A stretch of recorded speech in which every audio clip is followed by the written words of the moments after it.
How do you play this composition though? Mm,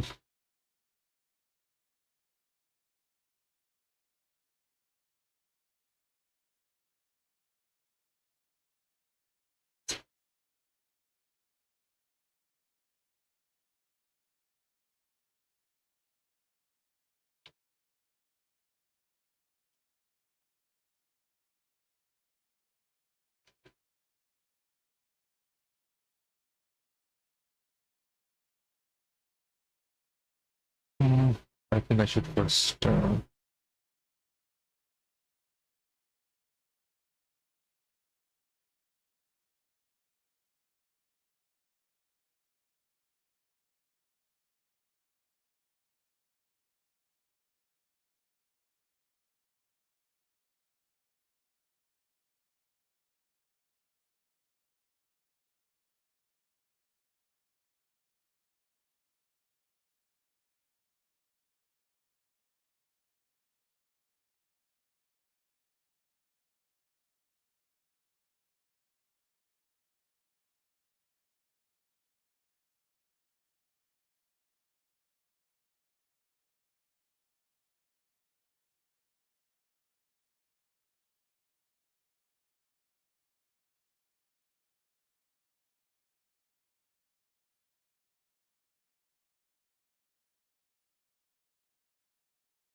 Mm, it is extra light for okay for giving that yellow color. I see. Hmm. Oh wait, I forgot something.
Marvel Rivals is being accused of using AI in Magic's new disco skin. This is because in the background, we can see that the piano's legs are doubled, which is something they're claiming a human artist wouldn't do. What do you think? Marvel Rivals is being accused of using AI in Magic's new disco skin. This is because in the background,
Okay, I don't think there's anything wrong.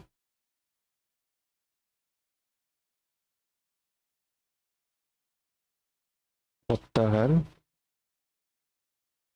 That's a really weird kind of hair, bro. But it's fine.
Right, 120.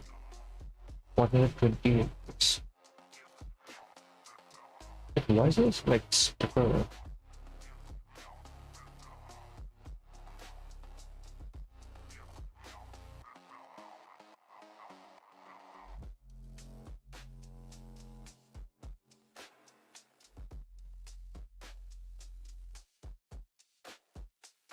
Let me try opening it something else.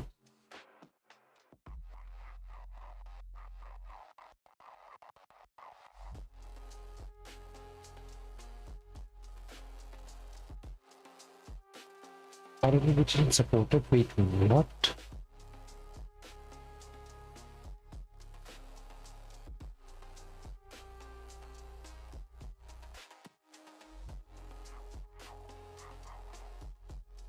Okay, it looks good.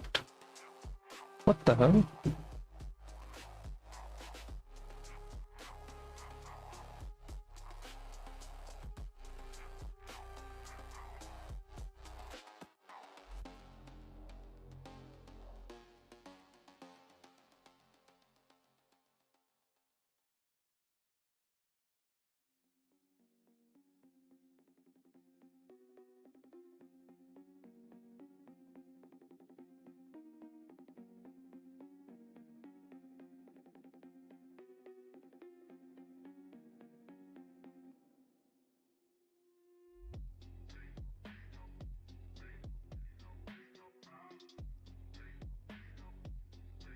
Okay.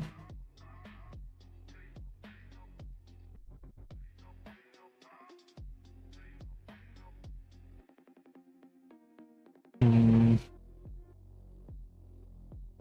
don't think I need this. Whatever. Thing I added in here, inner glow. Wait, what? Where do you even add inner glow in here? I don't think that's it already.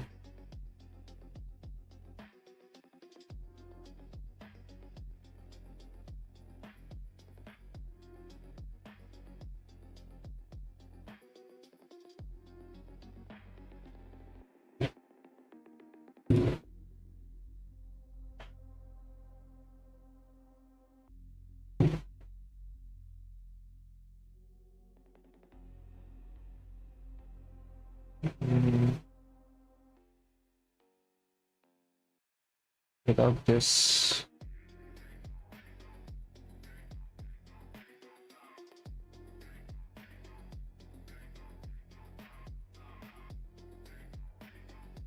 Okay, looks like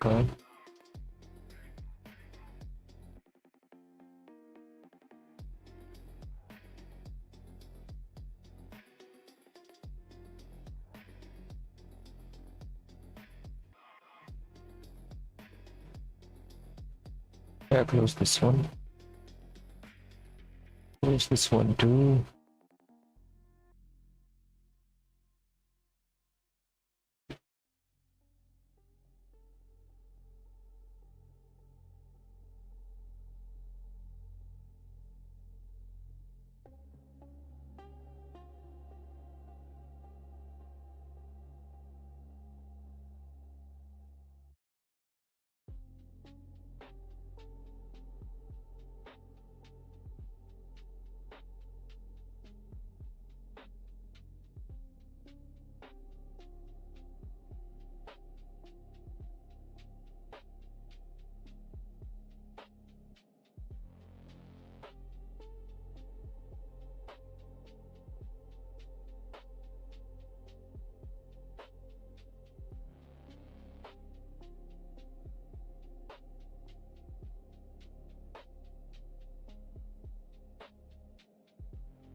Do I even need this?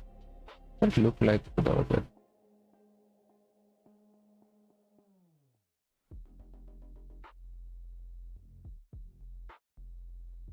Oh, okay.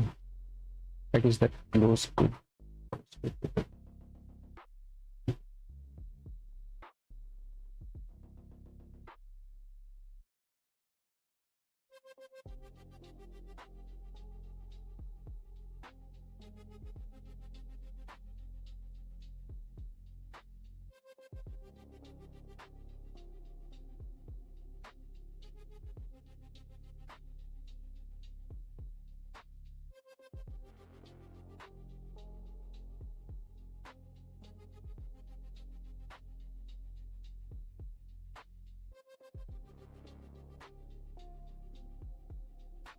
Is it too bright? I think it's a bit too bright.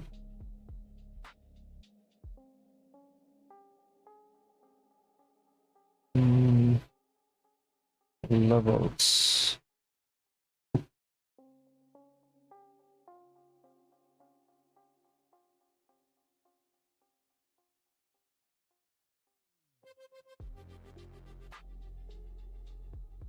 Wait, what properties does it even have? Effects transformation. Hue and saturation, okay.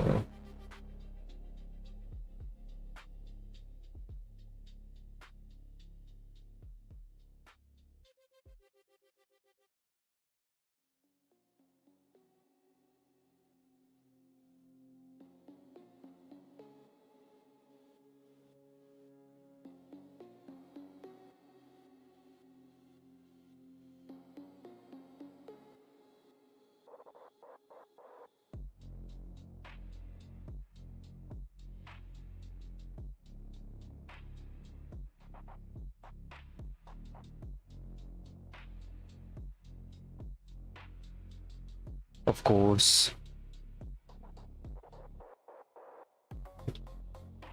Color, because we will do the gradient inside of After Effects. I also painted a shadows pass, and one detail I want you to see. The way the timeline works is you have each one of your passes is a different row color. But before we get started with the actual post-production, we need to talk about color theory for post. It's easy to get lost looking at examples like this. The first thing we need to do is we need to think like a camera, especially when it comes to values. We've talked about this in other videos. Values are the scale from total darkness to complete white. You see, cameras have a limited range of values that they can show. Everything below the darkness limit gets crushed into pure black, and everything above the brightness limit into pure white. So we have to make the most of the entire range. Pushing your values is the most important aspect to make your shots look more cinematic. It's the reason why a show like this can look like this. And the way we imitate this in animation is by using effects. For this, we have to talk about the effects and presets panel. The first thing we're gonna do is make sure our background has enough range of values. So for that, I will go to my search bar and look for a levels effect. Grab it and throw it on top of the background. And the effect will open right here. This one I do have to make this a little larger to see it fully. In here, I can play with the value range, so I can move the middle ground and then bring back the highlights. With this button, I can preview the effect on and off, and you can see how I'm forcing the lighting to be stronger. Now, Okay, I don't think I need to like change in this layer though. Why is this adjustment layer? What does it have?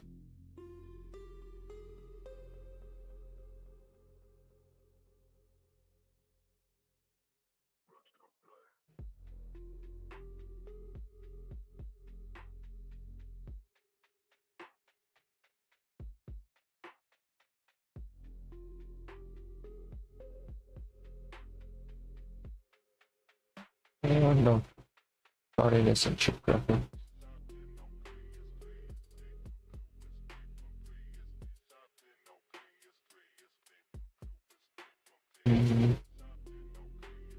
I will present you an alternative. I will actually delete this and we will go to Layer, New, and add an adjustment layer. This is one of the most powerful tools in After Effects. It only carries the information of the effects that we want to apply. So now let's do the same thing, grab the levels, and throw it on the adjustment layer, do something similar. And right now, if I turn it on and off by clicking on the I button, you can see it's also affecting the character, and we do not want that. So I will just move it below, as it only affects whatever is below it. This way I can apply the same effect to everything that's underneath it instead of going layer by layer. But another great advantage is I can press T on my keyboard to bring up the opacity menu and lower its opacity. And with that, I am playing with the intensity of the effect. Levels are not the only way we can modify our values, but as we move forward, we'll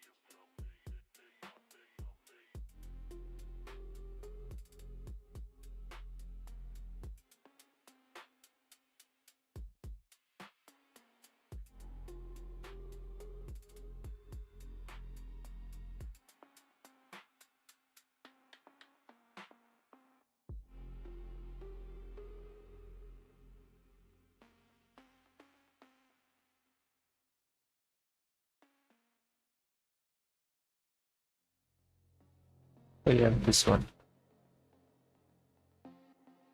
Revealing effects control.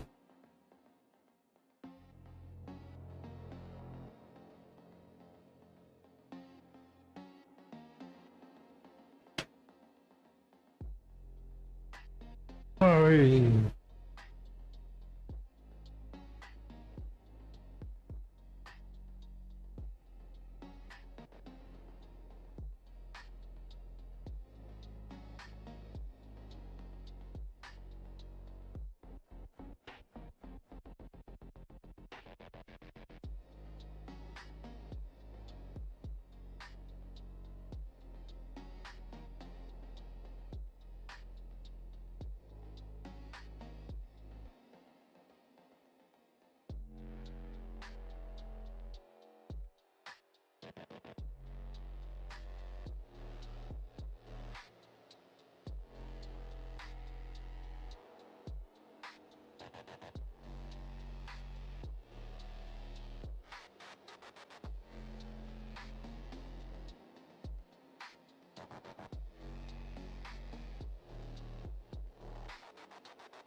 Hurry!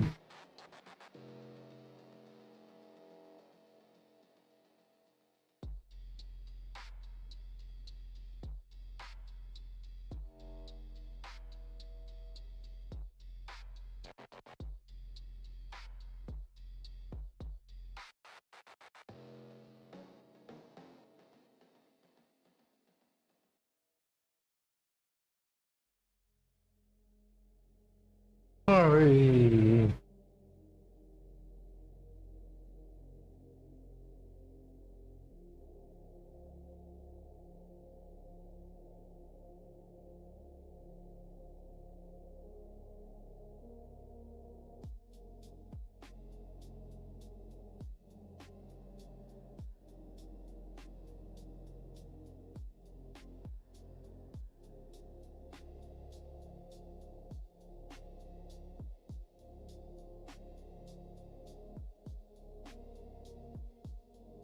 Oh.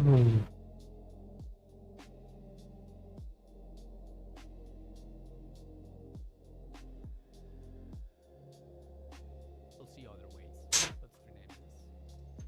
Moving on to my character.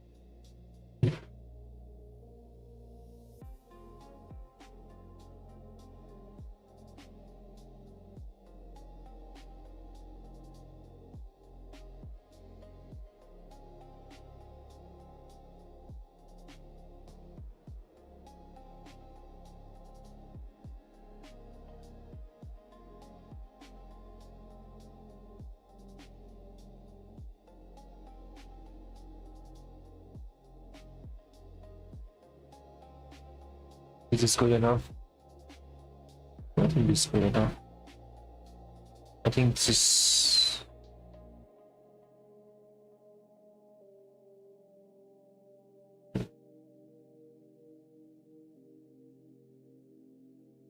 Yeah, I don't think we need this character glow over here. Here starts, yeah. There's no point of having this inner glow.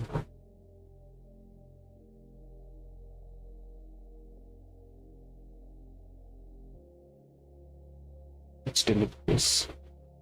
I think it's better now.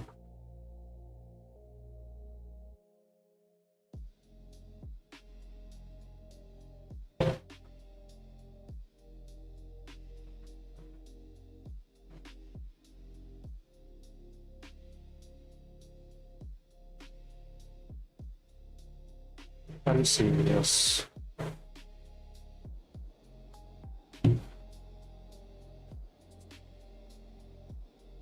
Oh yeah.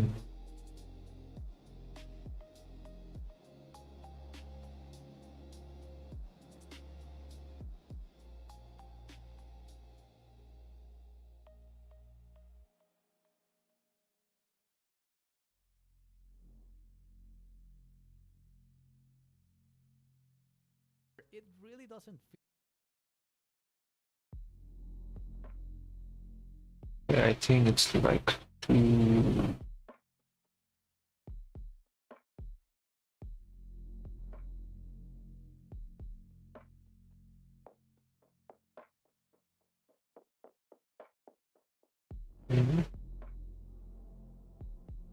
Wait, does my character have a lot? No, it does not. It's the only that it exists right now. Okay, there's like the environment included, so that means the environment will also affect the local colors over here. The hue and saturation. Feel like he is in there. Even if I turn on my shadows pass and use a blending mode by clicking under mode and switching it to multiply, if you cannot see these options, you have to click right here. Click to go back. His local colors don't feel right for the scene that he is in. This is why we need to talk about integration. We've also talked about this in other videos. In the real world, light is always bouncing around, contaminating everything else with its colors. We want to do the same to our local colors. For this, I will grab the local color layer, duplicate it by clicking Ctrl D, and now for this one on top, I will go to my effects presets and look for hue and saturation. Wait, what?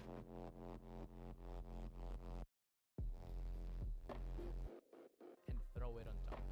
In here I can play with the hue of these colors, its saturation, and even its brightness. But there's an extra button that says colorize. Now everything has been tinted by the same hue. I will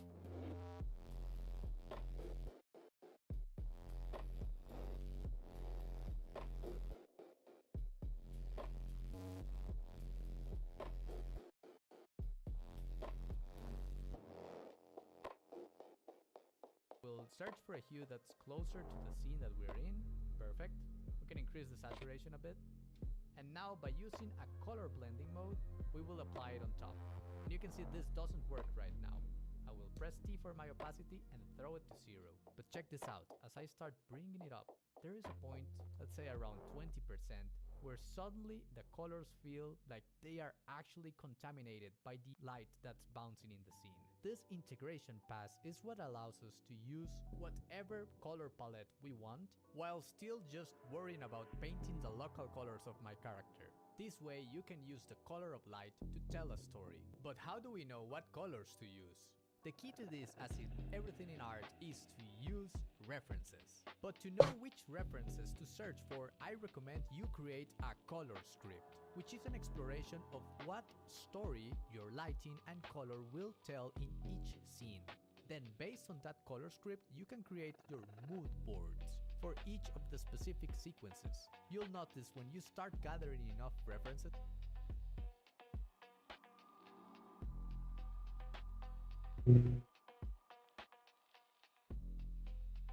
What's my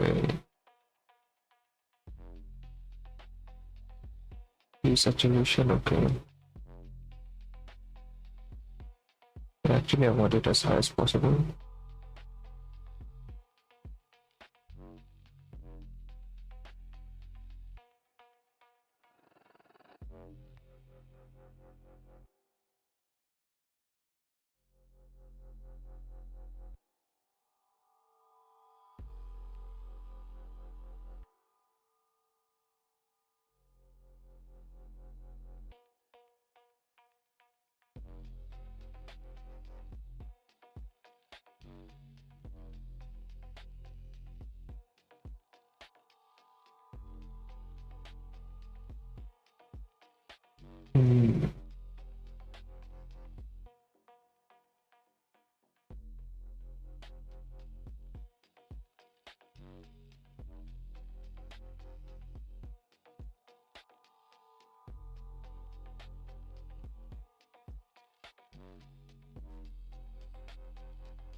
Hmm. Compositing options.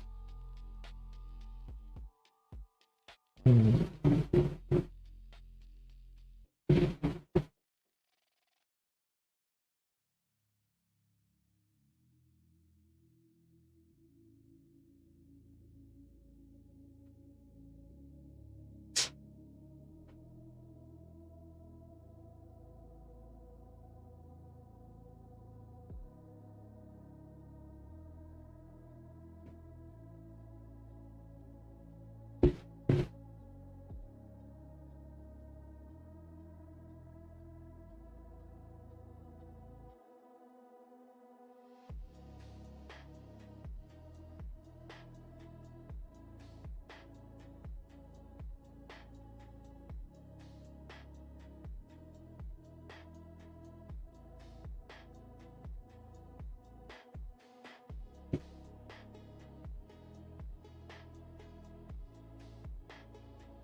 Oh, is it really hard?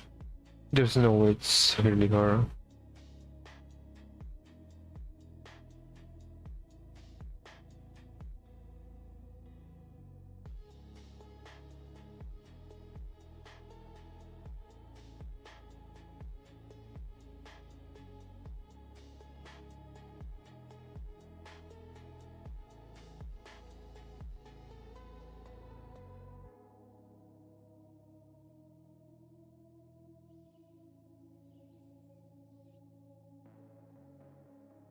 Fuck.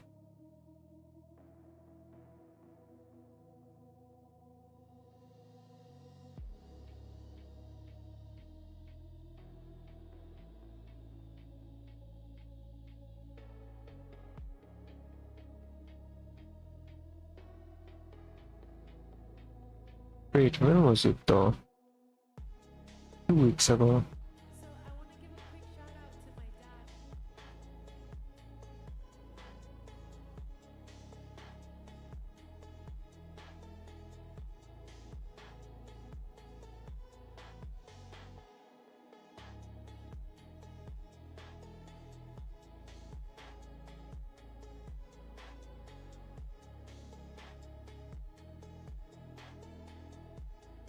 Wait, why did she become fat, bro?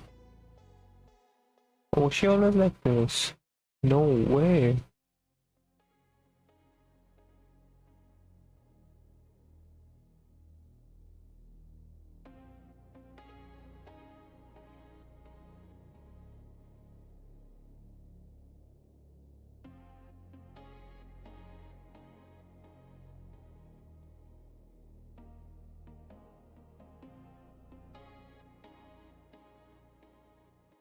She became fat, bro. No freaking way. Wait.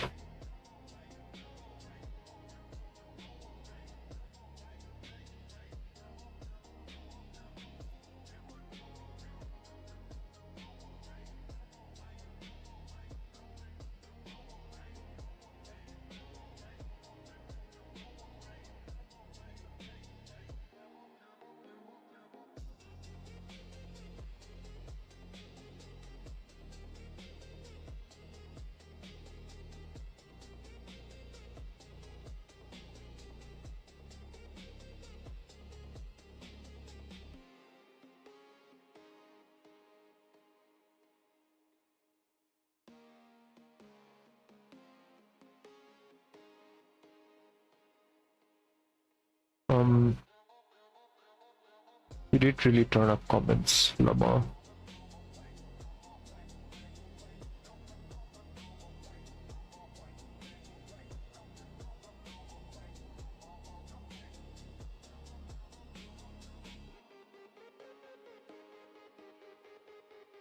Yep.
That guy. I know you just want. Lama.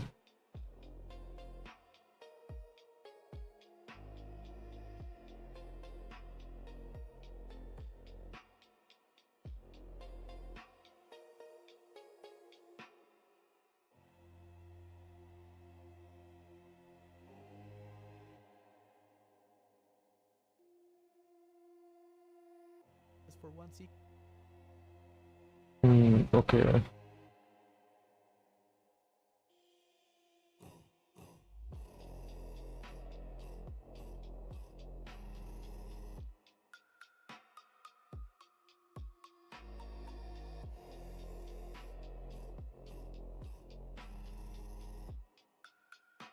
At 15%.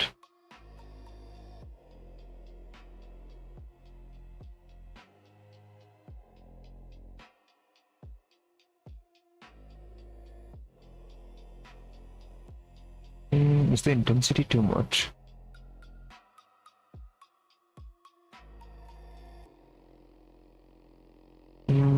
Mass. I think the feather is the back.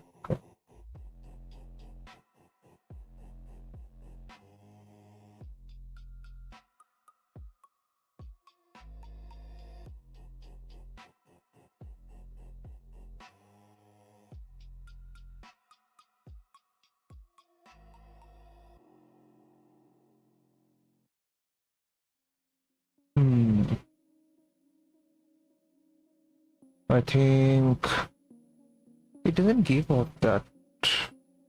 Wait, should I make it to add glow or something? Wait, where is add glow? Add light and... Huh? Wait, what? Opacity. What's the difference between this opacity and this opacity over here? Wait, where is the mask opacity?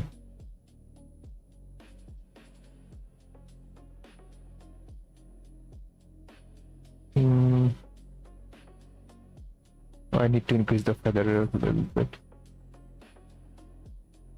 170, I suppose. Okay. Yeah, it looks like it's keeping off a faint glow. I think I should increase it more to like 200 pixels. What about this?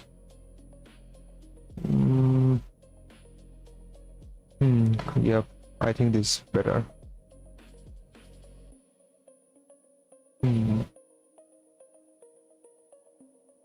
I like it. Let's go.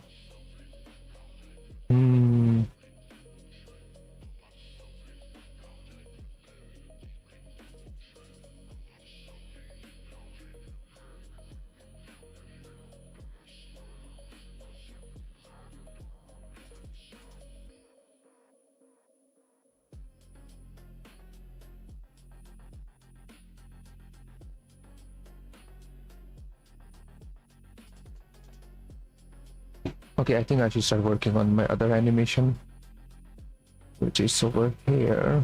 What is it supposed to do anyways? Yeah, this is the one.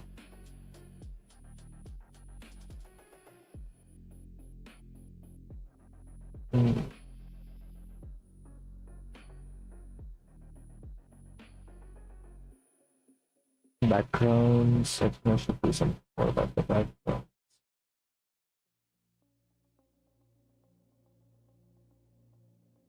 Remove all of these things. The blue background, let me select this.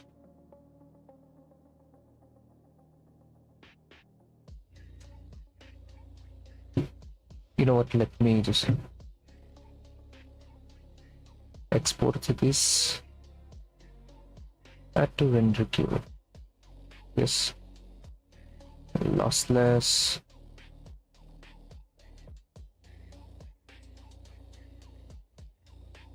Yep, lossless.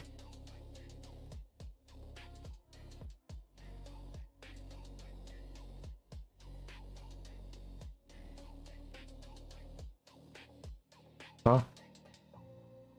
No, not character.api, bro. Just a...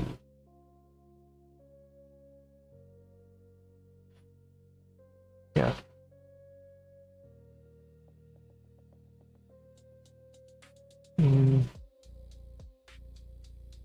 API, QuickTime. Yeah, I think QuickTime should be. Output audio off. Yep. Let's render it and see.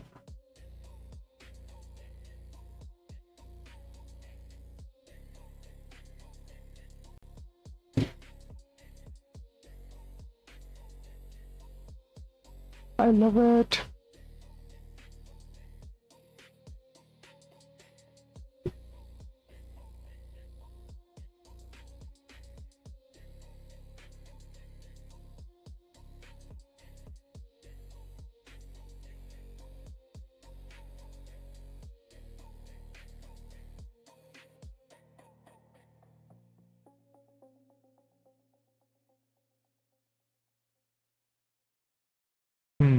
Wait. Open with... Yep. Video media player.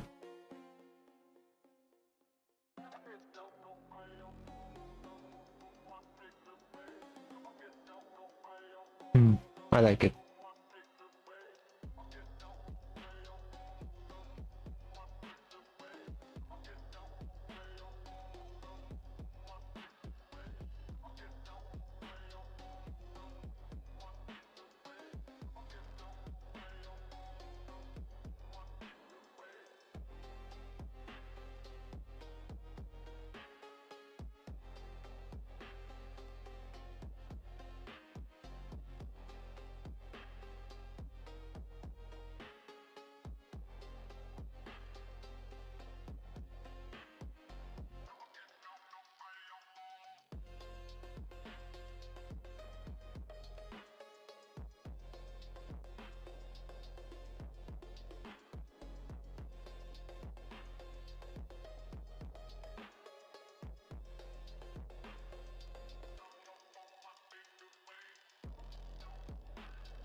But close the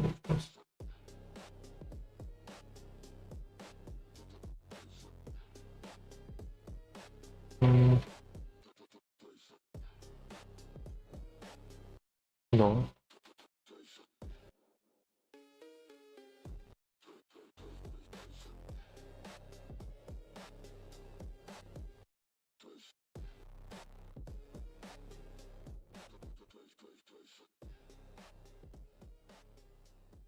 I can remember what brush I used for this. Wait, there's no. Wait, was it this?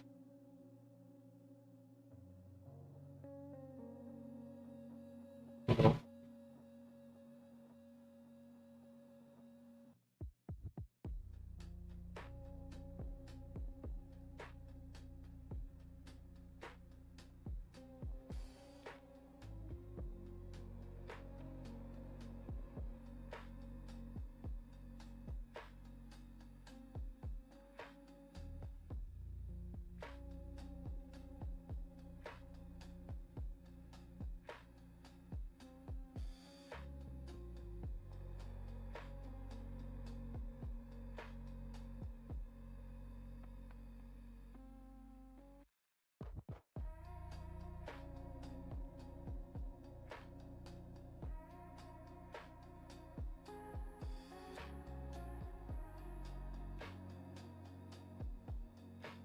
The wrong layer.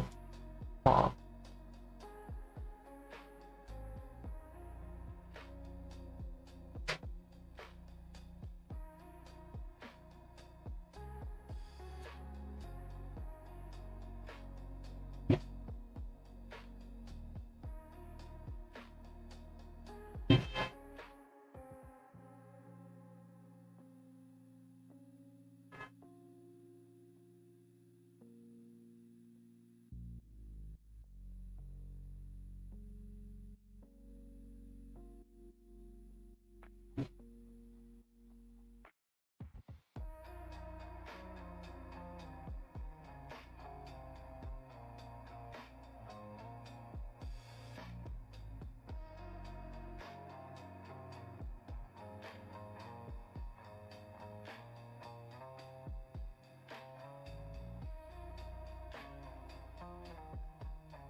I think it's good enough. Oh, there's okay.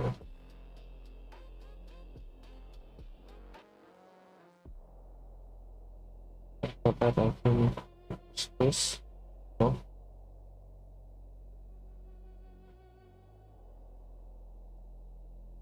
Hmm.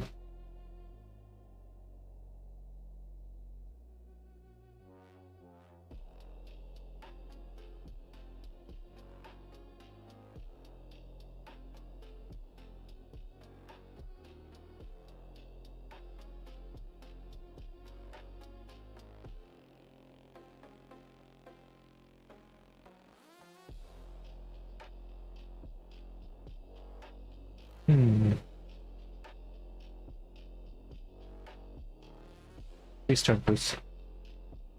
720p 60 FPS.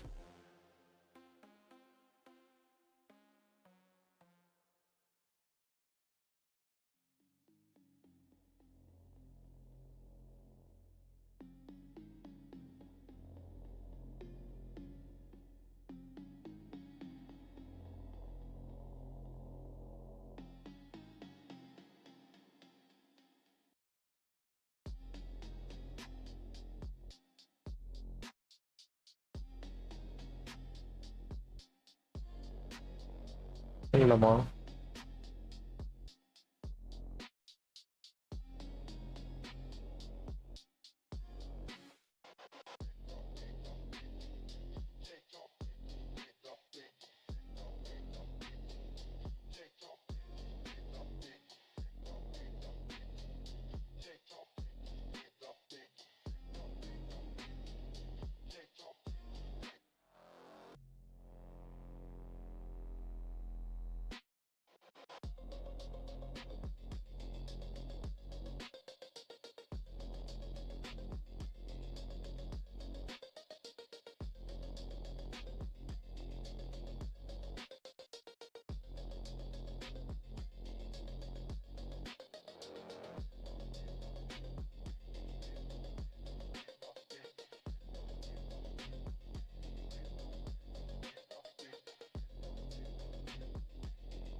Hmm.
Sorry.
Okay.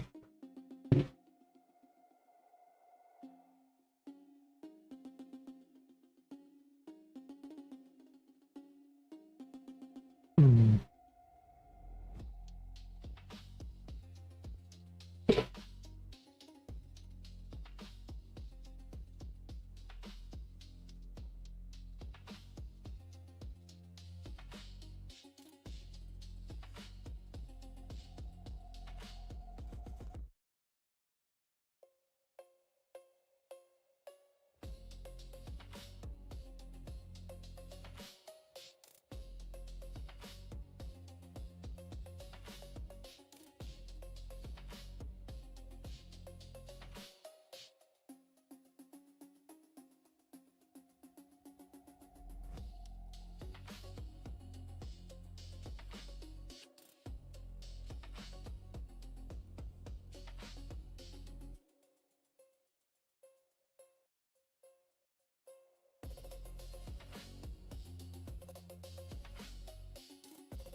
It's better.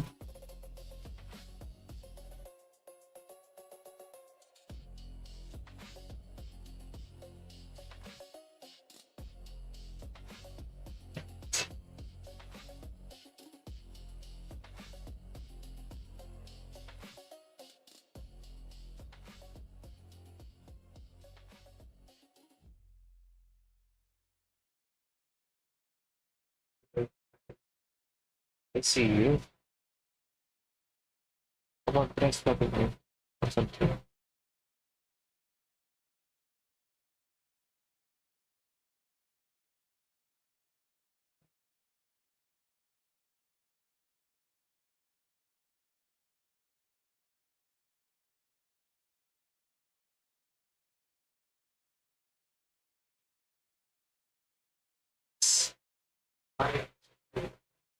Let's go.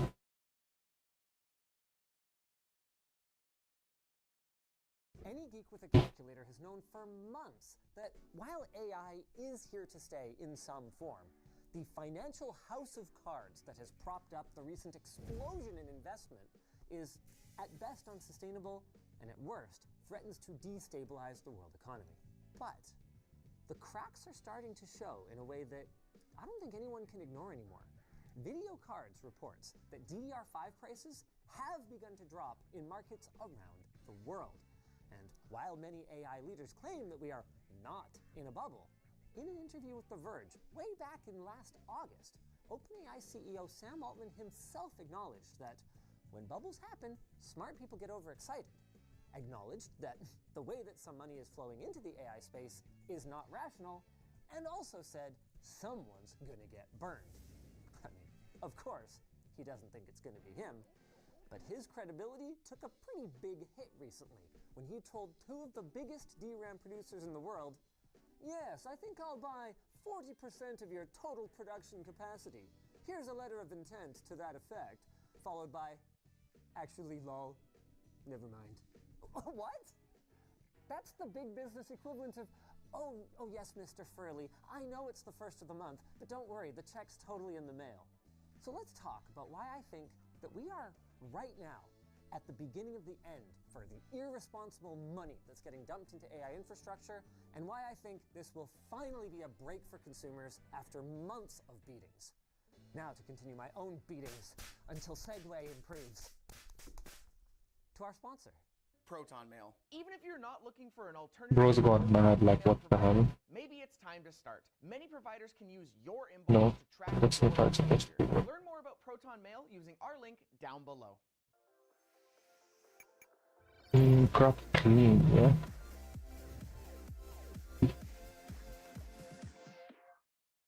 Let's start with the very basics. What is a bubble? Probably the best plain English definition that I could find came from Investopedia, who defines it as an asset's price rising far above its real value because many people will rush to buy it, hoping to sell it at a higher price. The earliest recorded example is tulip mania, a period during the mid-1600s when Wait, what? He put LEDs in his teeth?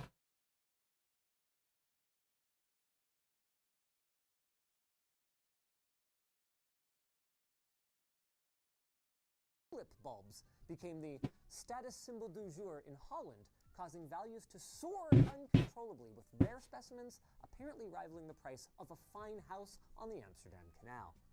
When the inevitable crash occurred, it wiped out as much as 99% of the total market valuation, leaving many speculative investors deeply indebted. That doesn't mean that tulips became worthless. They've just fallen a little bit behind relative to other assets. With that out of the way then, what makes AI a bubble? Well, the biggest one is the valuations of the companies who are leading its development. In no particular order, Anthropic, I'm sorry. billion. XAI, 200 plus billion. OpenAI, an eye-watering $852 billion. Like, seriously, they're practically knocking on the $1 trillion door, which isn't inherently a problem. There's plenty of legitimate members of the T Club, but here's the thing, with some notable exceptions, those other members also have mondo revenues to go with their mondo valuations. Samsung, for instance, while totally participating in the AI boom in the form of HBM memory manufacturing for GPUs, also happens to have revenues that exceed $220 billion a year. How has their value fallen below OpenAI? I mean, in fairness, OpenAI did recently boast that they have exceeded revenues of $2 billion a month and hit this milestone faster than internet-era defining companies like Alphabet and Meta, which is definitely impressive. But let me let you know a little secret. Yeah, let's make a new animation folder then. I am acutely aware that revenue and profits are not the same thing. See, Samsung is making over $28 billion a year in profit. OpenAI is doing about that in revenue, while still burning billions of dollars a year after over a decade of operation with no end in sight. So what's their plan? More consumer AI subscriptions?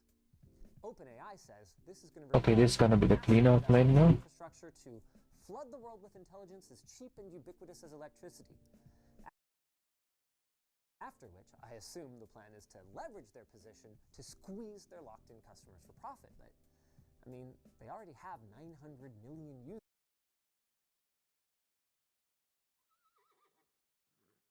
Avalon? Is that the name of a place? Yes. The name of a paradise. Our ancestors' home, the great Artorias. He's still in Avalon today. But Mother, Artorias is a legend, a general from long ago. Is he really still alive?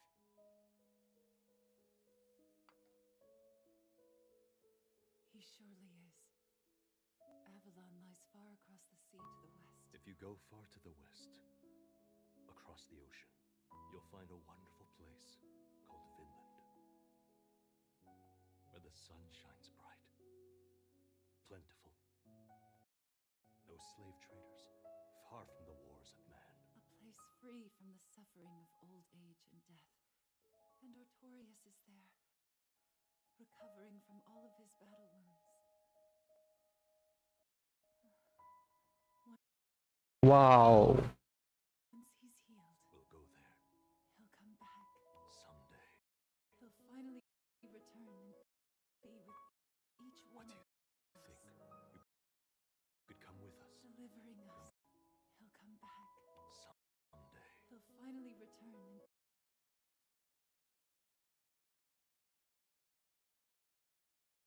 Okay, what kind of animation is that? You could come with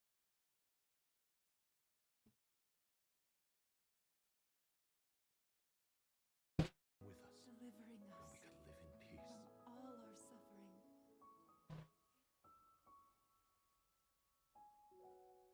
When that time comes, you must dedicate yourself to his service. I need to ask you something. He is the true king and the greatest warrior this world has ever known.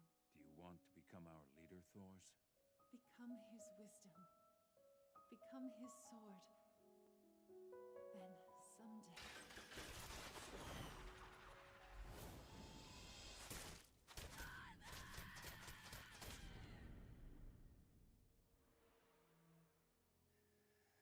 I've never known you to be such a desperate man. You've never been willing to take up your sword when you know the battle can't be won. Why would you give your life for that coward of a prince? Are you planning on taking that reward to your grave?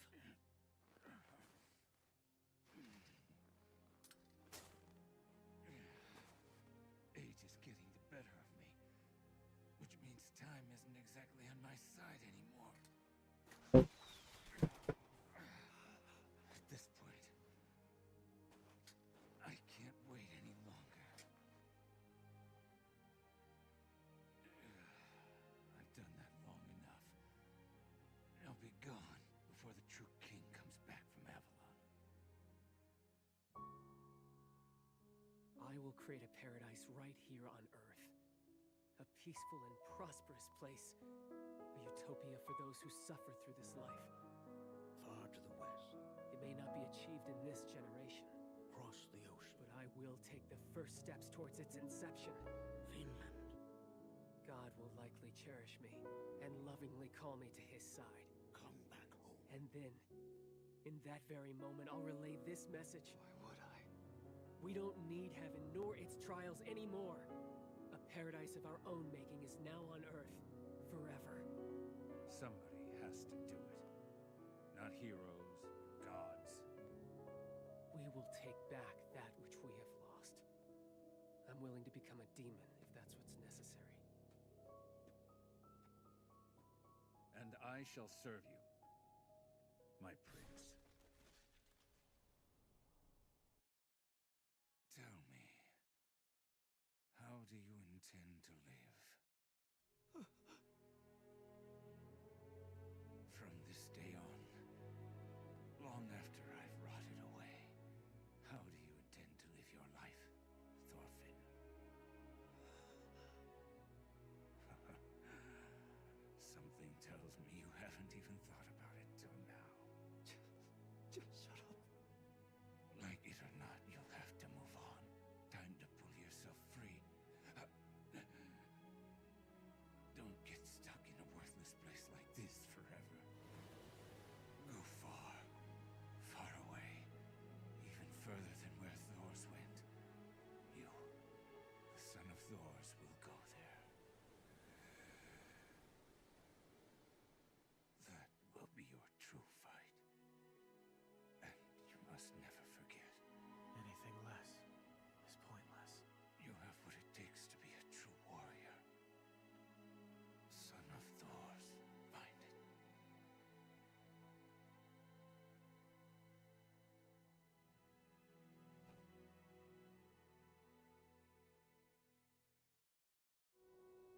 it exists, I'll find it. If it doesn't, I'll make it.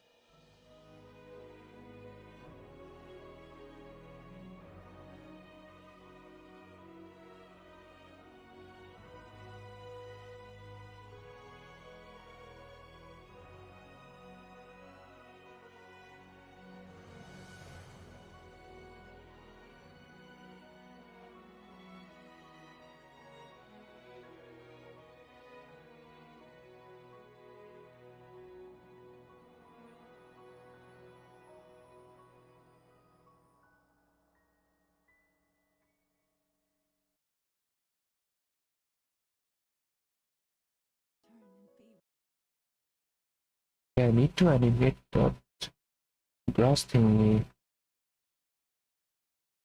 Wait, how you can animate that? What do you think?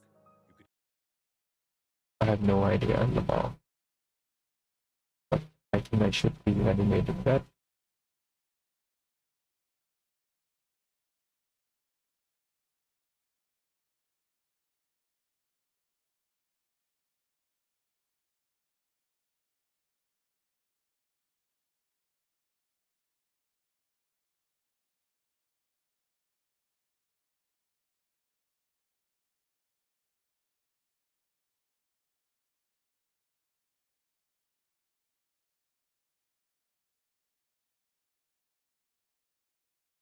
In the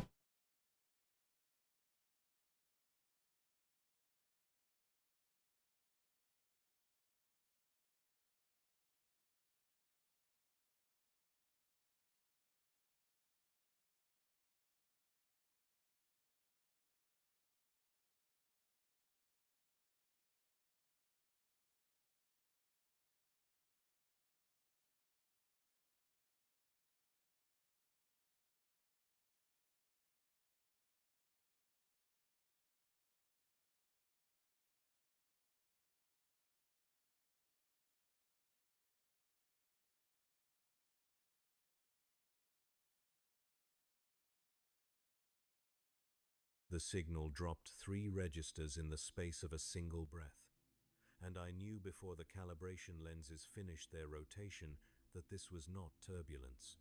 I had served aboard the Penance of St. Drusus for 11 years. I had logged over 4,000 fluctuation events across 9 sanctioned translations. I understood the texture of turbulence the way a mason understands stone, through sustained and practiced contact, through repetition that became instinct.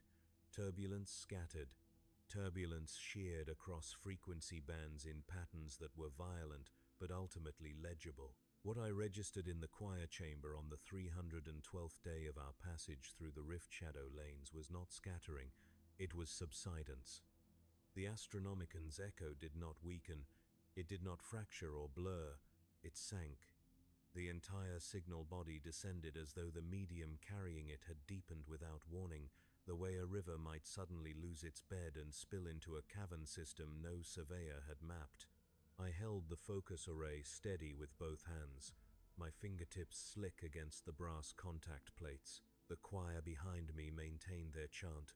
17 voices locked into the harmonic structure of the litany of safe passage, their combined psychic emission forming a lattice I could feel vibrating through the base of my skull.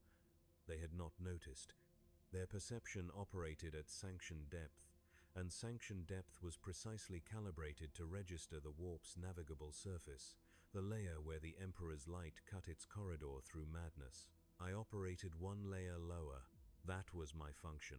A choir savant does not merely sing with the others, he monitors the medium itself, the consistency of the immaterial fluid through which the Astronomican's signal propagates. It is the difference between reading the words on a page and measuring the paper's thickness, its moisture content, the pressure of the ink. I was a quality assessor of the impossible. The Adeptus Astra Telepathica had invested decades of surgical augmentation and psycho-doctrinal conditioning to produce my capacity for this precise work. On this day, that capacity brought me to the edge of something no catechism had prepared me for.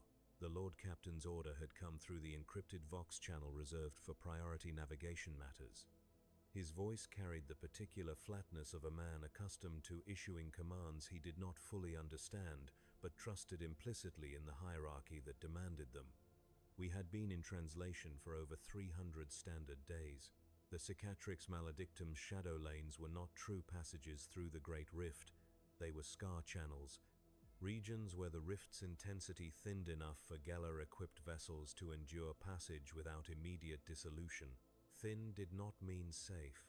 It meant survivable for a statistically meaningful percentage of attempts. The Lord Captain wanted reassurance that the Astronomicon still burned true beyond the ambient interference, and he wanted it confirmed through direct deep listening verification. Deep listening was a right reserved for emergency distress conditions. It required the choir savant to lower perceptual engagement below the navigable current, to push awareness beneath the working depth of standard warp transit and taste the medium's substrate directly. The procedure existed because in rare circumstances, the Astronomicon's signal could be locally occluded by dense warp phenomena while still persisting at deeper propagation layers. Confirming its presence there meant confirming the ship had not drifted beyond the Emperor's reach. The rite was sanctioned. It was documented in 17 volumes of procedural liturgy. It required authorization from the vessel's ranking officer and countersignature from the senior astropathic delegate. Both had been provided. I held the parchment in my hand, the Lord Captain's seal pressed in dark red wax beside the delegate's in silver. Everything was authorized. Everything was correct. I initiated the descent. The choir's voices provided the structural lattice, their combined harmonic acting as a tether while I extended my perception downward through the warp's active layer. The sensation is difficult to articulate for those who have not experienced psychic immersion. The warp's navigable surface feels like weather experienced from inside. Emotional pressure systems, currents of raw sentiment, tidal surges of hunger and fury that the Geller field translates into manageable static. Below that surface, the texture changes, the emotional noise dampens, the predatory intelligences that swarm the upper layers thin out, not because they choose to avoid the depth, but because their substance cannot maintain coherence there. It is like watching bonfire ash rise from flame. At a certain altitude, the heat is gone and the ash simply disperses. I passed through the thinning layer and found myself in a stratum I had touched only twice before in 11 years, both times during genuine distress events when the Astronomicon had been locally screened by warp storms. Both times I had found the Emperor's signal burning steady beneath the interference, a golden thread running through deep silt, and I had pulled back with the relief of a man finding solid ground after wading through floodwater. This time, the golden thread was there. The Astronomicon burned true, exactly as expected. I could have stopped. The rite's requirements were fulfilled, signal integrity confirmed. I should have begun the ascent protocol immediately. But beneath the signal, beneath the layer where even the Astronomicon's light became a thin, attenuated wire of directed will, I felt something else. Stillness. Not the stillness of absence. Not the dead calm that follows a storm's passage. This stillness had mass. It had pressure. It sat beneath the navigable warp the way bedrock sits beneath topsoil, except bedrock is passive, inert, geological. This pressure was patient. That is the word my mind supplied, and I have never been able to replace it with anything more precise. Patient. The stillness waited with the absolute composure of something that had never needed to act. I completed the ascent. I disengaged the focus array. I recorded the Astronomicon's signal strength, propagation clarity, and ambient interference index in the choir's operational log. I signed the entry with my designator and sealed it with the astropathic cipherglyph. I did not record the stillness. I did not record the pressure. I told myself it was residual sensation, a psychic afterimage produced by extended immersion below safe operating depth. I told myself the mind creates phantoms when it operates beyond its designed parameters, just as the eye produces false light when pressed. I told myself this was documented, expected, irrelevant. For 23 minutes, I believed what I told myself. Then the choir completed their post-rite purification chant and filed from the chamber, and I was alone with the monitoring equipment and the low vibration of the ship's Geller field generators cycling through the deck plating. And in that quiet, I felt it again. Not through psychic perception, not through the focus lenses or the harmonic lattice. I felt it the way one feels the presence of deep water when standing on a pier at night, not seeing, not hearing, but knowing that beneath the surface, the depth continues far beyond anything the darkness reveals. The fracture had already occurred. I simply had not yet agreed to name it. My life until that point had been structured around certainties I did not question, because questioning them served no functional purpose and would have introduced instability into a system that demanded absolute precision. The warp was chaos. This was the first and final truth of the Scholastia Psychana, drilled into every sanctioned psyker from the moment their abilities manifested and the black ships came to collect them. The immaterium was the reflection of mortal emotion, a boiling, screaming mirror of every fear and desire and hateful impulse that sentient minds projected into the fabric of unreality. Its denizens, the creatures the ignorant called daemons, were concentrations of that reflected emotion, predatory by nature, drawn to psychic resonance the way scavengers are drawn to carrion. Against this chaos stood two pillars: the Emperor's will, manifested as the Astronomicon, and the institutions of mankind that channeled, contained, and directed that will through the apparatus of faith and technology. The Geller field was a prayer made into physics. The navigator's third eye was a gene-wrought miracle that perceived the Emperor's light across impossible distance. The astropathic choir was a weapon of coordinated psychic discipline, turning the warp's own nature against itself by imposing harmonic order on emotional anarchy.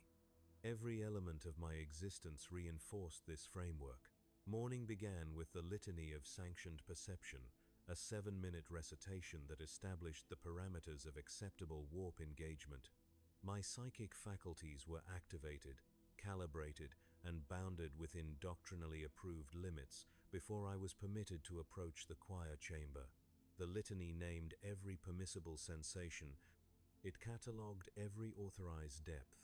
It described, in meticulous detail, the texture of the warp's navigable surface so that any deviation from expected conditions would register immediately as anomaly. I had recited it 11,000 times. I performed my duties within this architecture of certainty, and for 11 years it held. The warp screamed, and I logged the screaming. Daemons battered the Geller field, and I measured the impact vectors and filed reports that contributed to the Astropathic Intelligence Archive's threat assessment matrices. Warp surges distorted local reality, and I calibrated compensation protocols. The choir sang, the navigator steered, the field held, and the penance of St. Drusus continued its long passage through corridors of managed insanity. The deep warp appeared in the choir manuals exactly once, a footnote in the appendix of the Codex Immaterialis, Volume 9, subsection 34, paragraph 7. It described a theoretical stratum beneath the warp's active surface, a substrate hypothesized by early Scholastia scholars as a possible explanation for certain anomalous signal loss events during the Great Crusade era. The footnote concluded with a single sentence: "Subsequent investigation has rendered this hypothesis without operational relevance." I had read that footnote during my training. I had not thought about it in 9 years. Now I could not stop thinking about it. In the days following the deep listening rite, I maintained my duties with the precision expected of my station. I logged fluctuation events. I calibrated the choir's harmonic output. I attended the twice-daily signal integrity briefings with the senior delegate, Astropath Corvinus, who had served aboard black ships longer than I had been alive and whose milky, Augmetic-laced eyes saw nothing of the material world, but perceived the warp's currents with a fidelity I had always envied. Corvinus recited doctrine like breathing. Every observation he made was framed within the Imperium's cosmological architecture. Warp turbulence was sin made manifest. Signal loss was the faithful being tested. Demonic contact was the enemy's desperation, proof of their impotence before the Emperor's will. I listened. I agreed. I countersigned his reports. I said nothing about what I had felt beneath the sanctioned layer. Self-censorship was not difficult. The apparatus of compliance is designed to make silence easier than speech. Every report I filed passed through 3 doctrinal review filters before entering the ship's permanent archive. Anomalous language, meaning any terminology not drawn from the approved lexicon of warp phenomena, would trigger automatic flagging and summons for clarification. The system did not merely discourage deviation, it made the mechanical act of deviating more labor-intensive than conformity. To describe what I had perceived would require inventing terminology. Invented terminology would require justification. Justification would require theological review. Theological review would require convening an advisory panel that included the ship's confessor, the inquisitorial attaché, and the senior astropathic delegate. I chose to write, "Signal substrate stable, no actionable anomaly," and moved on with my shift. The cost was small. A single phrase omitted, a single truth withheld. I told myself it was pragmatism, that operational cohesion demanded clean data, that introducing subjective sensation into formal logs would contaminate the record. These were not lies. They were reasons that happened to align perfectly with my desire to avoid confronting what I had felt. On the 319th day, during a scheduled monitoring cycle, I lowered my perception again. I did not intend to. The monitoring cycle required surface depth engagement only, a routine sweep of the warp's active layer to confirm Geller field stability and log ambient psychic pressure. The procedure was as familiar as breathing. I had performed it thousands of times. My hands rested on the contact plates. My awareness spread across the navigable surface in a calibrated fan, and I registered the expected conditions. Emotional turbulence in the moderate range, predatory signatures at standard density, astronomican echo within acceptable parameters. Then, as I completed the sweep's terminal arc, my perception dipped. Not by choice, not by mechanical failure. It was as though the surface itself had thinned momentarily, like ice that flexes under distributed weight, and my awareness slipped through a fraction deeper than intended. The stillness was there. It had not moved. It had not changed. It waited with the same incomprehensible patience I had felt during the deep listening rite, and in the half-second of contact before I pulled my awareness back to sanctioned depth, I registered a detail I had missed before. The stillness was not uniform. It had texture. Not the chaotic emotional texture of the warp's surface, but something geometric, compressed. As if immense forces had been organized into stable configurations so old that the concept of age became meaningless in describing them. I completed the monitoring cycle. I filed the report. Surface readings only, no anomaly. My hands were shaking when I removed them from the contact plates. I pressed them flat against my thighs and held them there until the tremor passed, counting the seconds by the rhythm of the ship's plasma conduit cycling 3 decks below. The next morning, Navigator Primus Augustine Vale collapsed on the observation deck. I was not present. I learned of it through the encrypted priority channel 40 minutes after it occurred, when Senior Delegate Corvinus summoned me to the Astropathic Operations Center for an emergency briefing. The Operations Center was a narrow chamber buried in the ship's core, its walls lined with psychoreactive panels that registered ambient warp conditions through color shifts. When I arrived, the panels pulsed a deep, unsettled amber. Corvinus stood at the central lectern, his staff gripped in both hands, his expression unreadable behind augmetic lenses and the pale scar tissue of decades of soul binding. Navigator Viel was dead. He had been performing routine warp observation, a task he had executed without incident for the better part of 2 centuries, and had suffered what the ship's senior chirurgeon classified as acute neurological failure. His third eye, the warp-perceiving organ unique to the Navis nobilite, had ceased function 7 seconds before his biological death. The chirurgeon's preliminary report attributed the failure to prolonged exposure to the cicatrix maledictum's ambient interference. What the report did not include, because it was transmitted verbally in the operations center and never committed to written record, was the navigator's final utterance. The deck officer who had been present described it to Corvinus, and Corvinus relayed it to me with the careful tonelessness of a man handling volatile material. Navigator Vale had turned from the observation aperture, his third eye already clouding, and had spoken 4 words before his legs failed. 4 words, repeated by the deck officer with obvious reluctance and the specific emphasis of someone who wants to be clear that he is merely reporting, not interpreting. Shadow beneath the light. Corvinus told me this. Then he told me to forget it. His exact words were, "The navigator's terminal vocalization was symptomatic of neurological collapse and holds no interpretive value. You will affirm this if questioned." I affirmed it. The inquisitorial attaché arrived within the hour. His name was Davo.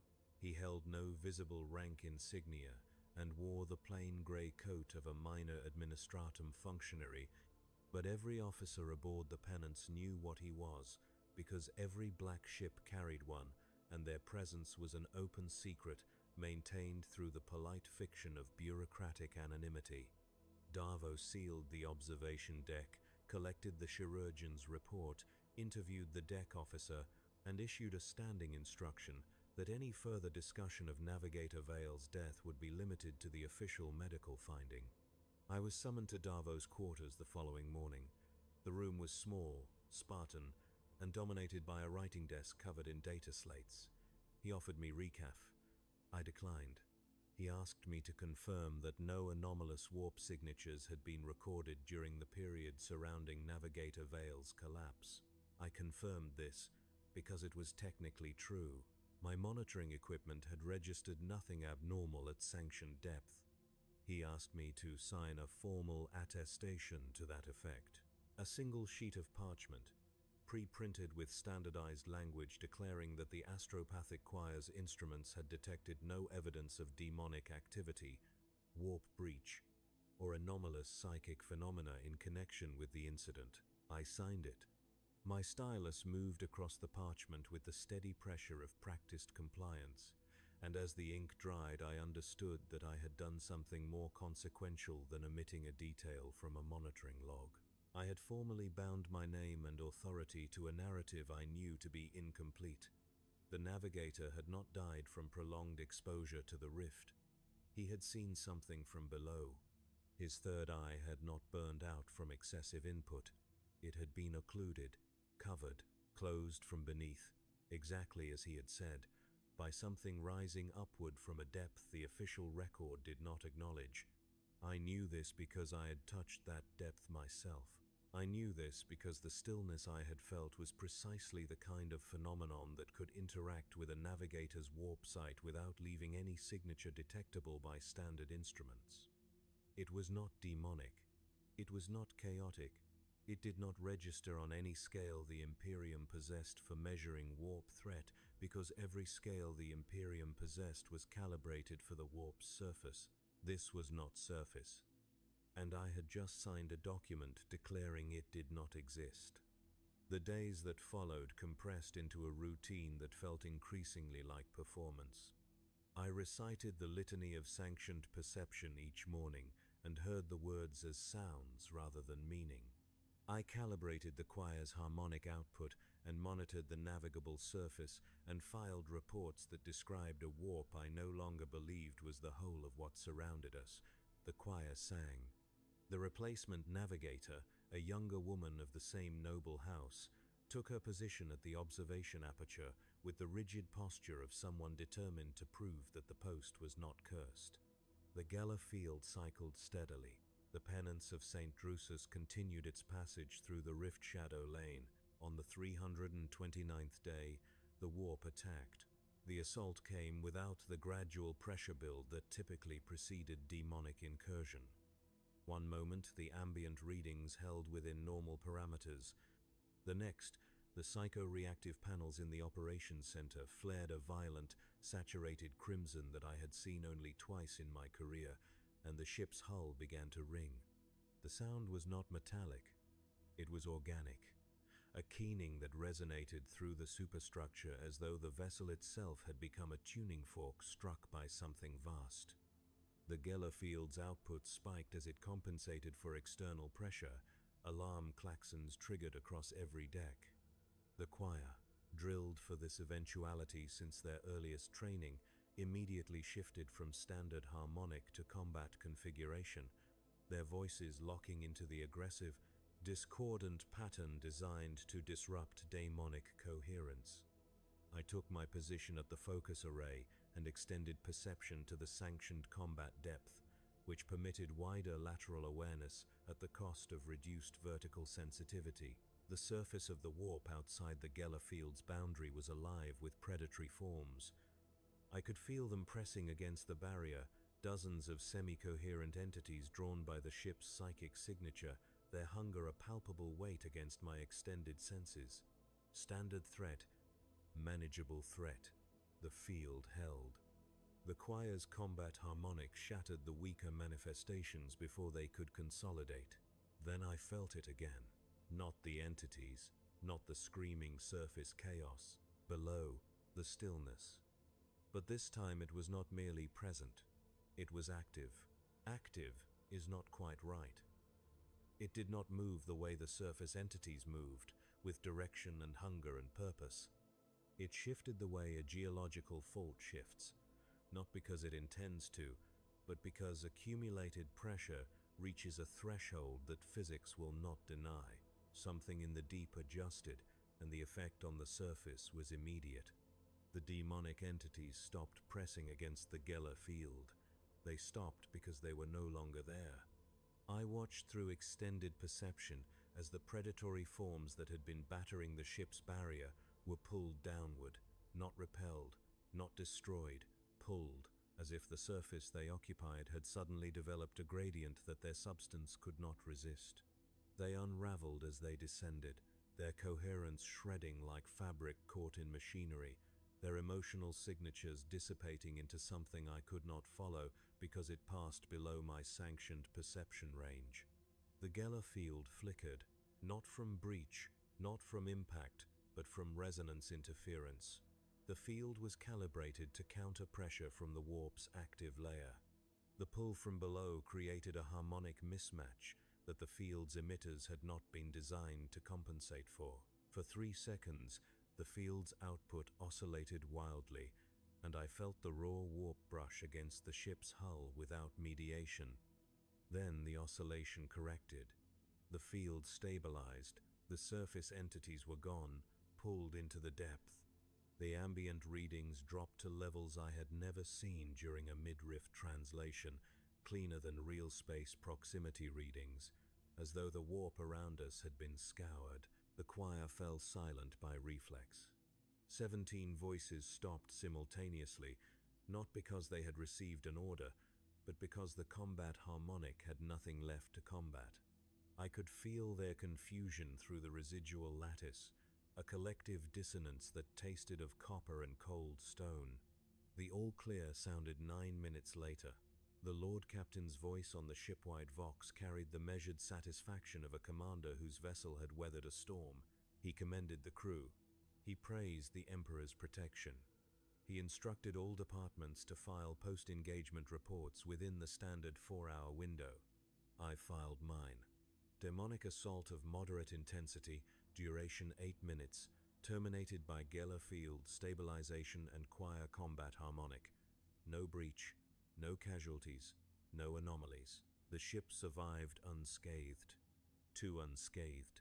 That phrase entered my mind and would not leave. Warp engagements of that intensity always left marks. Hull stress indicators should have shown microfractures in the field-adjacent plating. Psychic residue should have contaminated the outer compartments, requiring purification cycles. At least one or two of the weaker choir members should have reported symptomatic backlash, nosebleeds and migraines, and minor perceptual disturbances that were the normal cost of combat harmonic deployment. Nothing.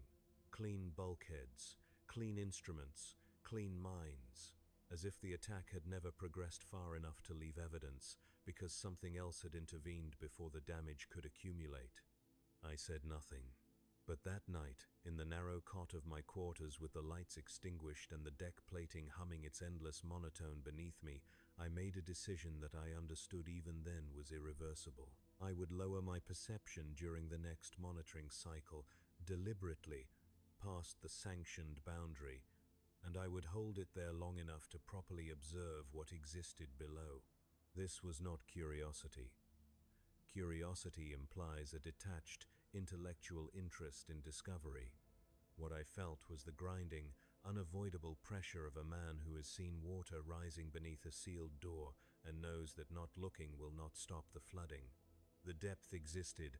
It interacted with the warp's surface in ways that affected my ship, my choir, and my operational reality. Ignoring it was not caution. It was the specific kind of ignorance that gets people killed while they congratulate themselves on following procedure. I told myself this. I told myself it was operational necessity. It was also transgression, and I knew it. The next scheduled monitoring cycle fell on the 331st day. I prepared with meticulous care, arriving at the choir chamber an hour before the cycle began to inspect the focus array personally. The chamber was empty at that hour, the choir not yet assembled for their pre-cycle devotions. The room was hexagonal, 15 meters across, with a vaulted ceiling that disappeared into shadow above the range of the bioluminescent strips embedded in the walls. The focus array dominated the center, a complex arrangement of psycho-conductive crystals mounted in a brass armature that could be adjusted to direct and concentrate a savant's perception like a lens focuses light. Around the array, 17 kneeling stations were arranged in a circle, each equipped with harmonic resonance plates that amplified the individual choir members' output into the collective lattice. I adjusted the focus array's vertical axis by 2 degrees, a small change.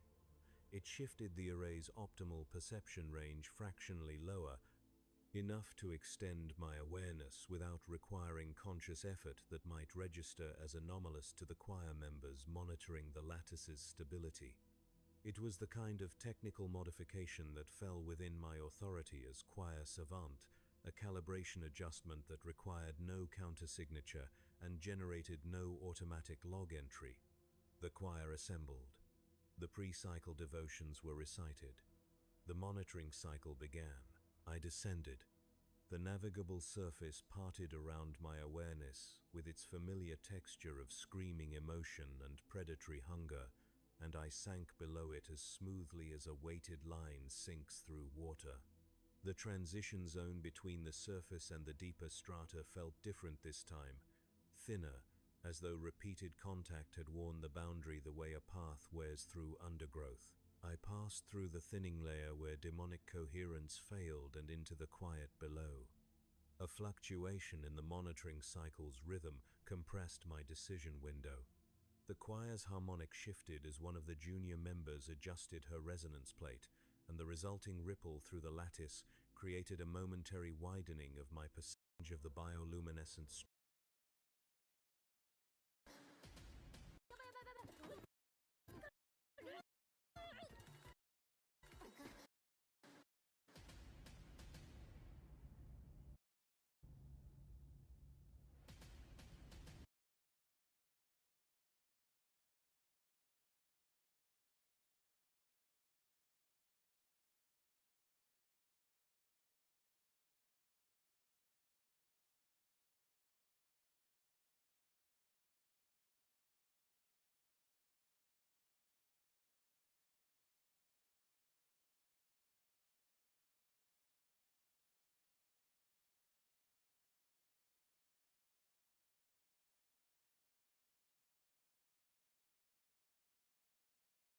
The procedure required extreme precision because one wrong move could have caused more damage or killed it. Thanks to his skill and patience, the operation was a success. This turtle was suffering from a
Wait, Roadhog is gonna get another.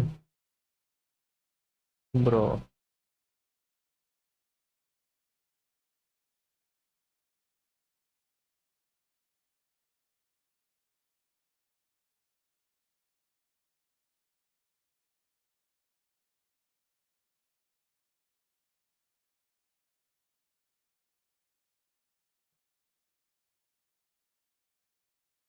Thank you, friend. Wait, what?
Without losing the skills all along.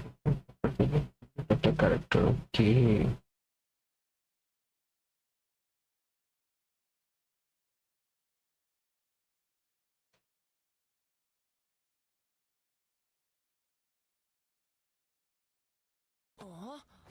No.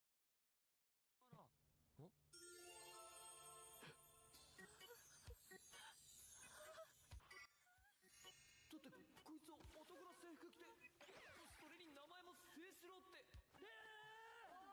おいラク野郎の服を脱がさなきゃな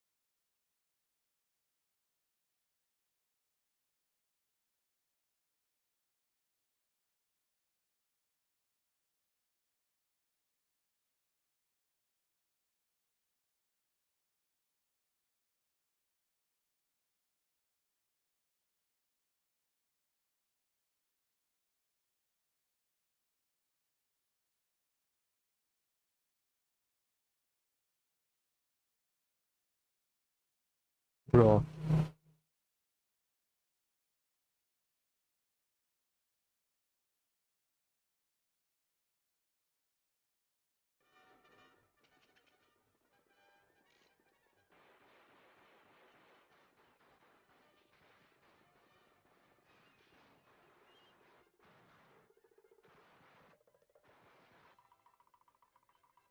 Posse was hot on his trail, but old Dan finally beat him to his hideout. But them Texans was smart. They knowed they couldn't get him out, so they up and left him in there. Then everybody in Dallas come a-running with their hammers and chisels.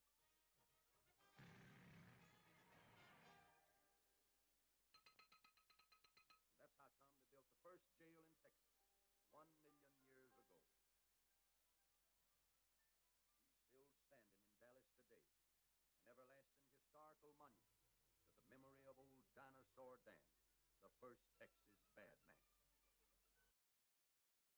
Bro.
We folded this here.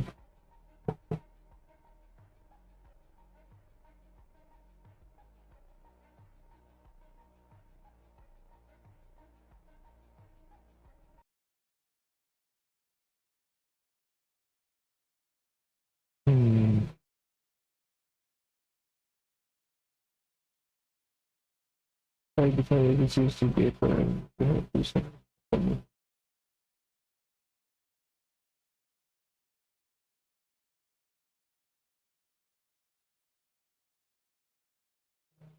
Man.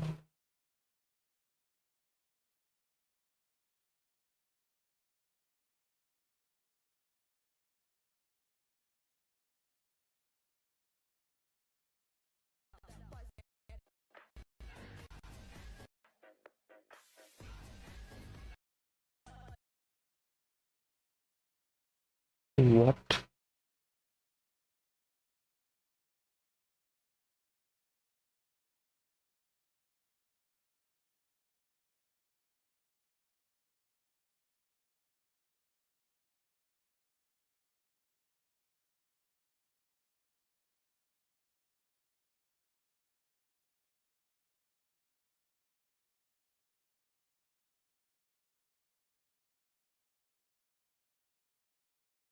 Bro. Okay. That was the name.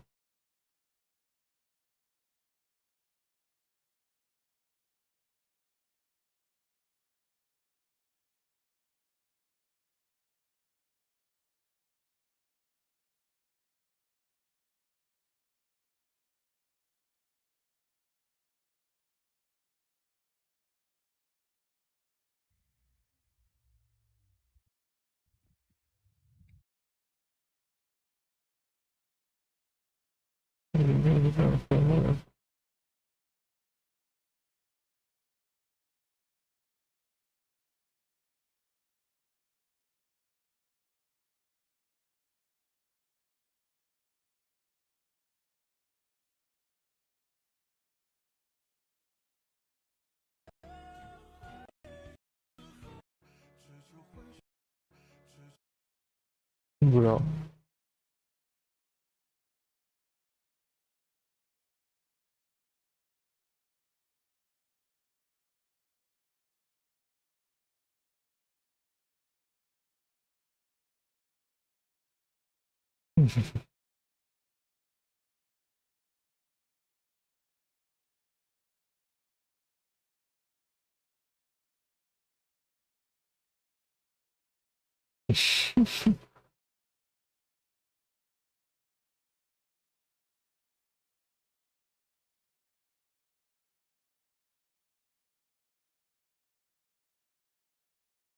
Wait, what?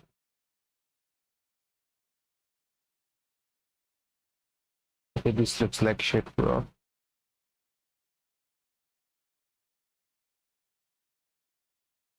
Season 2.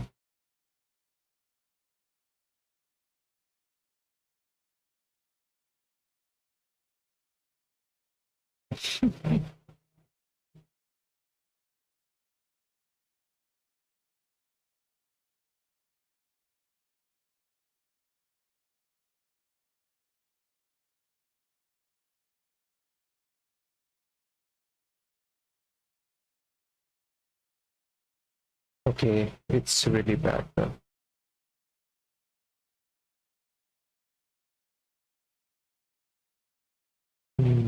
That's not good. That's actually not good. Genji Mythic. Okay, starter pack skin. After today's update.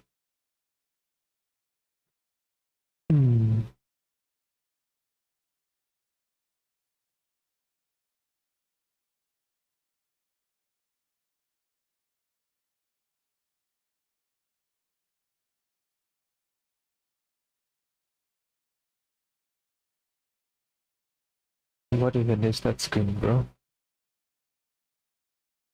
Okay, no, it's not.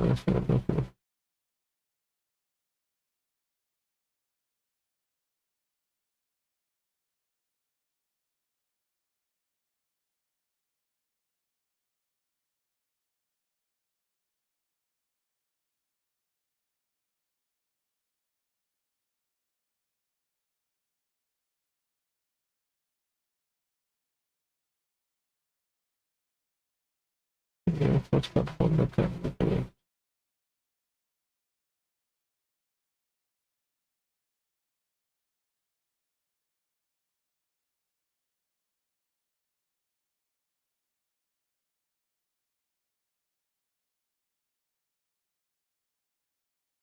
Bro.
Bro.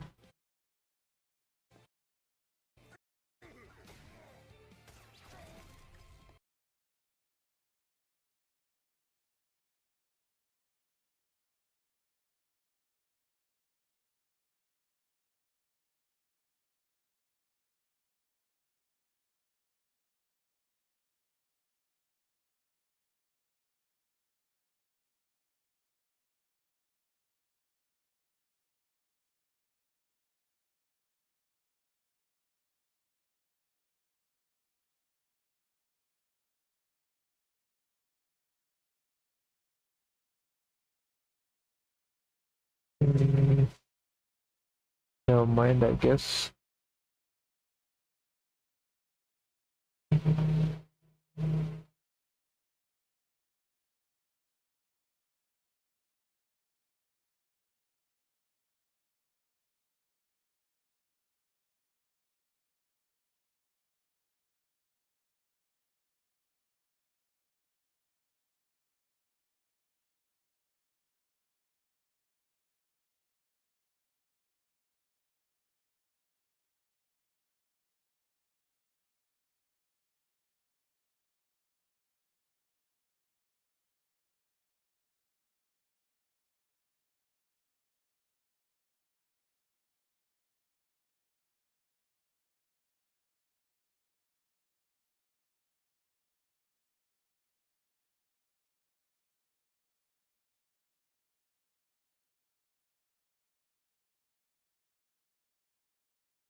What?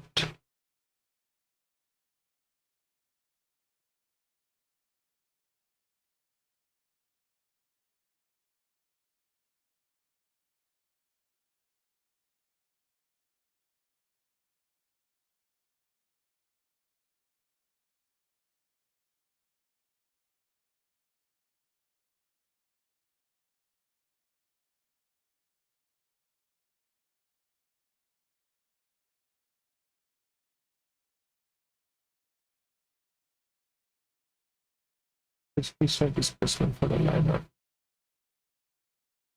By using this pencil over 3D model.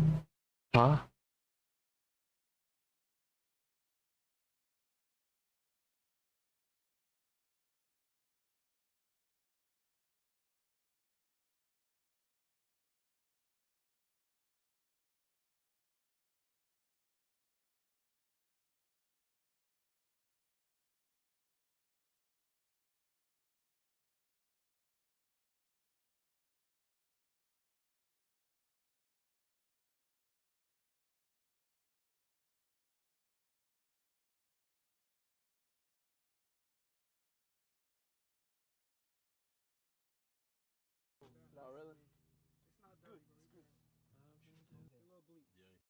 Shit, bro. Yeah, that's my bed. Your shoes are on my bed. You sleep in your car? Sometimes. Oh, really? Yeah, I travel. I travel. I just went to Hangzhou last really? week. It's not good. It's good. A little bleak.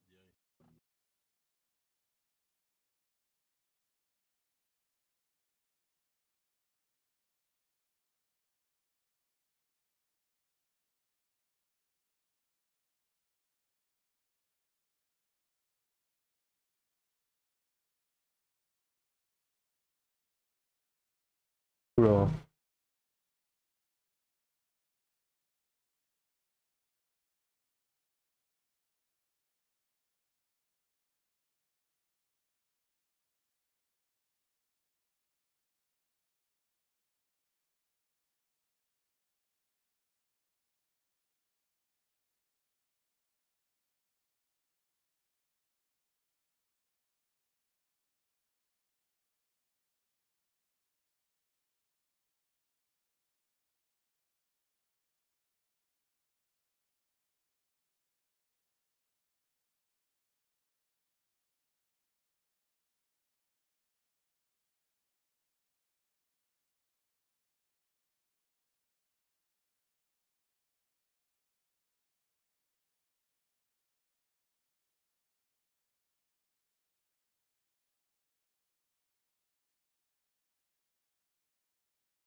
Oh, okay.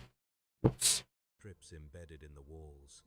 The focus array dominated the center, a complex arrangement of psychoconductive crystals mounted in a brass armature that could be adjusted to direct and concentrate a savant's perception like a lens focuses light.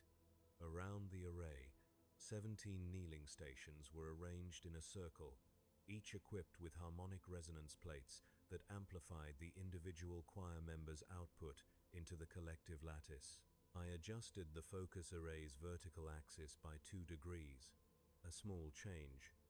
It shifted the array's optimal perception range fractionally lower, enough to extend my awareness without requiring conscious effort that might register as anomalous to the choir members monitoring the lattice's stability. It was the kind of technical modification that fell within my authority as choir savant, a calibration adjustment that required no countersignature and generated no automatic log entry. The choir assembled. The pre-cycle devotions were recited. The monitoring cycle began. I descended. The navigable surface parted around my awareness with its familiar texture of screaming emotion and predatory hunger, and I sank below it as smoothly as a weighted line sinks through water. The transition zone between the surface and the deeper strata felt different this time, thinner, as though repeated contact had worn the boundary the way a path wears through undergrowth. I passed through the thinning layer where demonic coherence failed and into the quiet below. A fluctuation in the monitoring cycle's rhythm compressed my decision window. The choir's harmonic shifted as one of the junior members adjusted her resonance plate, and the resulting ripple through the lattice created a momentary widening of my perceptual aperture. I had seconds. If I pulled back, the aperture would close, and the cycle would continue normally. If I pushed deeper, I would be operating beyond any recoverable parameter. I pushed. The deep warp opened beneath me like a held breath finally released. It was not empty. It was not dark, because darkness is a condition of light's absence, and light was not a relevant concept at this depth. It was not silent, because silence is defined by the potential for sound, and the dimension I now perceived operated in registers that made the concept of vibration irrelevant. What it was, with a clarity that burned itself into my comprehension like a brand into flesh, was structured. Immense geometric pressures, arranged in configurations so old that the warped screaming surface, its gods and daemons, and 10,000-year wars, registered as nothing more than foam on the surface of an ocean whose floor I could not perceive. The structures were not static, they held tension, the way a suspension bridge holds tension, every element under load, every force balanced against its opposite, in a state of equilibrium that predated the existence of the species whose emotions had formed the turbulent surface above. And the structures were indifferent. I do not mean they chose indifference. I do not mean they had decided that the warped surface phenomena, or the material universe beyond it, were unworthy of attention. I mean that the concept of attention did not apply. The deep warp did not notice the ruinous powers for the same reason the ocean floor does not notice the wind. The scale differential was absolute. Hey, just a worm. Thank you for the follow. Welcome. How have you been? Hope everything's going well.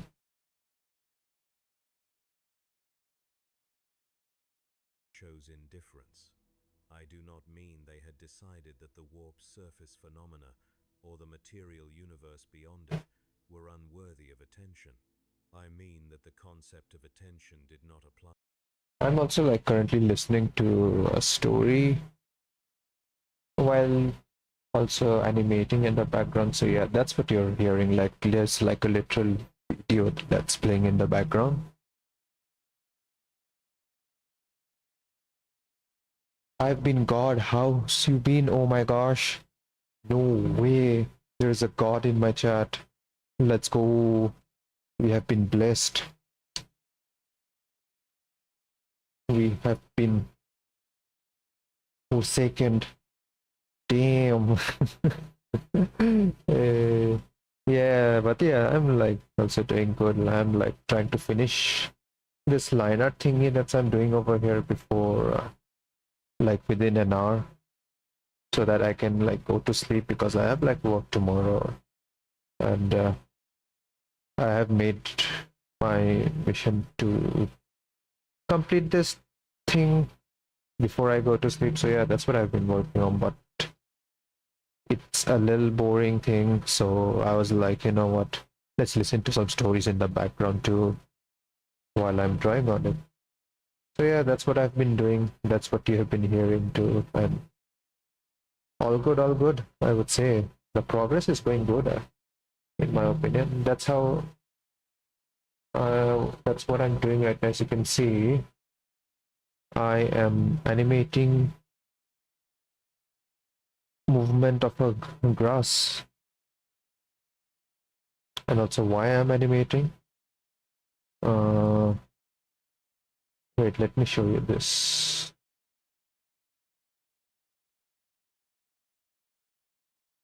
Wait, where's the background? It's like this background over here. I mean, there's a lot more work to do on the background, but and there's like this one of my characters that will be in the background too. I have like done animating my character, as you can see. It's nothing much, but it's gonna be like this, yeah, like yeah, my character is animated, I suppose. I'm like satisfied with the result, and now I am working on like trying to animate this movement of the plant over here, and then I'll be also doing like some additional editing stuff, like how do I say it? It's like this character is on a field of some sort, and there's like wind blowing, and due to that wind the plant is moving around, and also like I'll be making like multiple iterations of the same plant moving in an asynchronous way, and giving a really lively, dynamic environment to this entire video. So that's my plan as of now. Let's see how it's gonna go. I'm simply like trying to animate and color it as fast as possible. So yeah, that's what I'm working on right now. Yeah, let's continue here. Warp did not notice the ruinous powers for the same reason the ocean floor does not notice the wind. The scale differential was absolute. The screaming gods were weather. The Astronomicon was a candle. And Okay, let me close them. humanity had ever feared, fought, worshipped, or died screaming about in the immaterium, this vast and patient architecture continued its incomprehensible existence in total structural silence. The Emperor's light did not reach it, not because it was blocked, not because it was consumed. The light simply did not apply. It was a signal broadcast in a medium that this depth did not share. The Astronomicon burned in the warp's active layer like a torch burns in air, and the deep warp existed in a substrate where fire had no meaning. I remained in contact for 11 seconds. It might have been 11 years. Time behaved differently there. Not distorted, as the warp's surface distorts time through emotional interference. Irrelevant. Time was a property of systems that changed, and the deep warp showed no evidence of change on any scale I could perceive. The structures I felt had achieved a state of equilibrium that made the concept of duration meaningless. They did not persist through time. They existed in a condition where time was not a relevant dimension. I pulled back. The ascent felt like tearing free of gravity, not because the depth resisted, but because my own perception had begun to acclimate to its pressure, and returning to the shallow, screaming chaos of the navigable warp felt like emerging from deep water into a windstorm. The contrast was physically painful. I gasped aloud, and the nearest choir member turned toward me with a frown of concern that I waved away with a gesture I hoped appeared controlled. My hands were shaking again. This time the tremor did not stop when I pressed them against my thighs. It migrated into my forearms, then my shoulders, then settled into a low, persistent vibration in the muscles of my jaw that made my teeth click together at irregular intervals. A physical response to psychic contact that exceeded my body's designed tolerance. I completed the monitoring cycle. I filed the report. Surface readings only. No anomaly. In my quarters afterward, I sat on the edge of my cot and stared at the bare metal wall and tried to reconcile what I had perceived with the doctrinal framework that had given my life its shape and purpose. The warp was chaos. The warp was a reflection of mortal emotion. The warp's dangers were reflections of humanity's sins, and they could be combated through purity, faith, and the Emperor's divine will. The deep warp was none of these things. It was not chaos. It was structured beyond any architecture the Imperium had ever conceived. It was not a reflection of anything human, because it had existed before humanity and would exist after humanity with the same incomprehensible patience it displayed now. It was not dangerous in any way the Imperium's defenses were designed to address, because it was not hostile. Hostility requires engagement. The deep warp was disengaged from everything above it with a completeness that rendered the concept of threat irrelevant. The ruinous powers, the four great enemies of mankind, the cosmic horrors that had consumed civilizations and damned worlds and driven entire species to extinction over millennia of supernatural war, were surface phenomena. They were the froth. They raged and devoured and corrupted, and beneath them the deep warp continued as it always had, unchanged, unmoved, uncaring. The daemons I had spent 11 years monitoring, measuring, and defending against were not the deepest horror of the immaterium. They were the shallowest. The tremor in my jaw persisted for 3 days. On the second day, I noticed that the choir's monitoring instruments had registered a subtle alteration in my psychic signature, a shift in the baseline frequency that identified my individual resonance within the collective lattice. The change was minor, within acceptable variance parameters, but I noted it with clinical detachment because I understood its cause. Extended contact with the deep warp had altered the way my psychic faculties interfaced with the immaterium. The shift was like the difference between an eye that has only seen daylight and an eye that has perceived total darkness.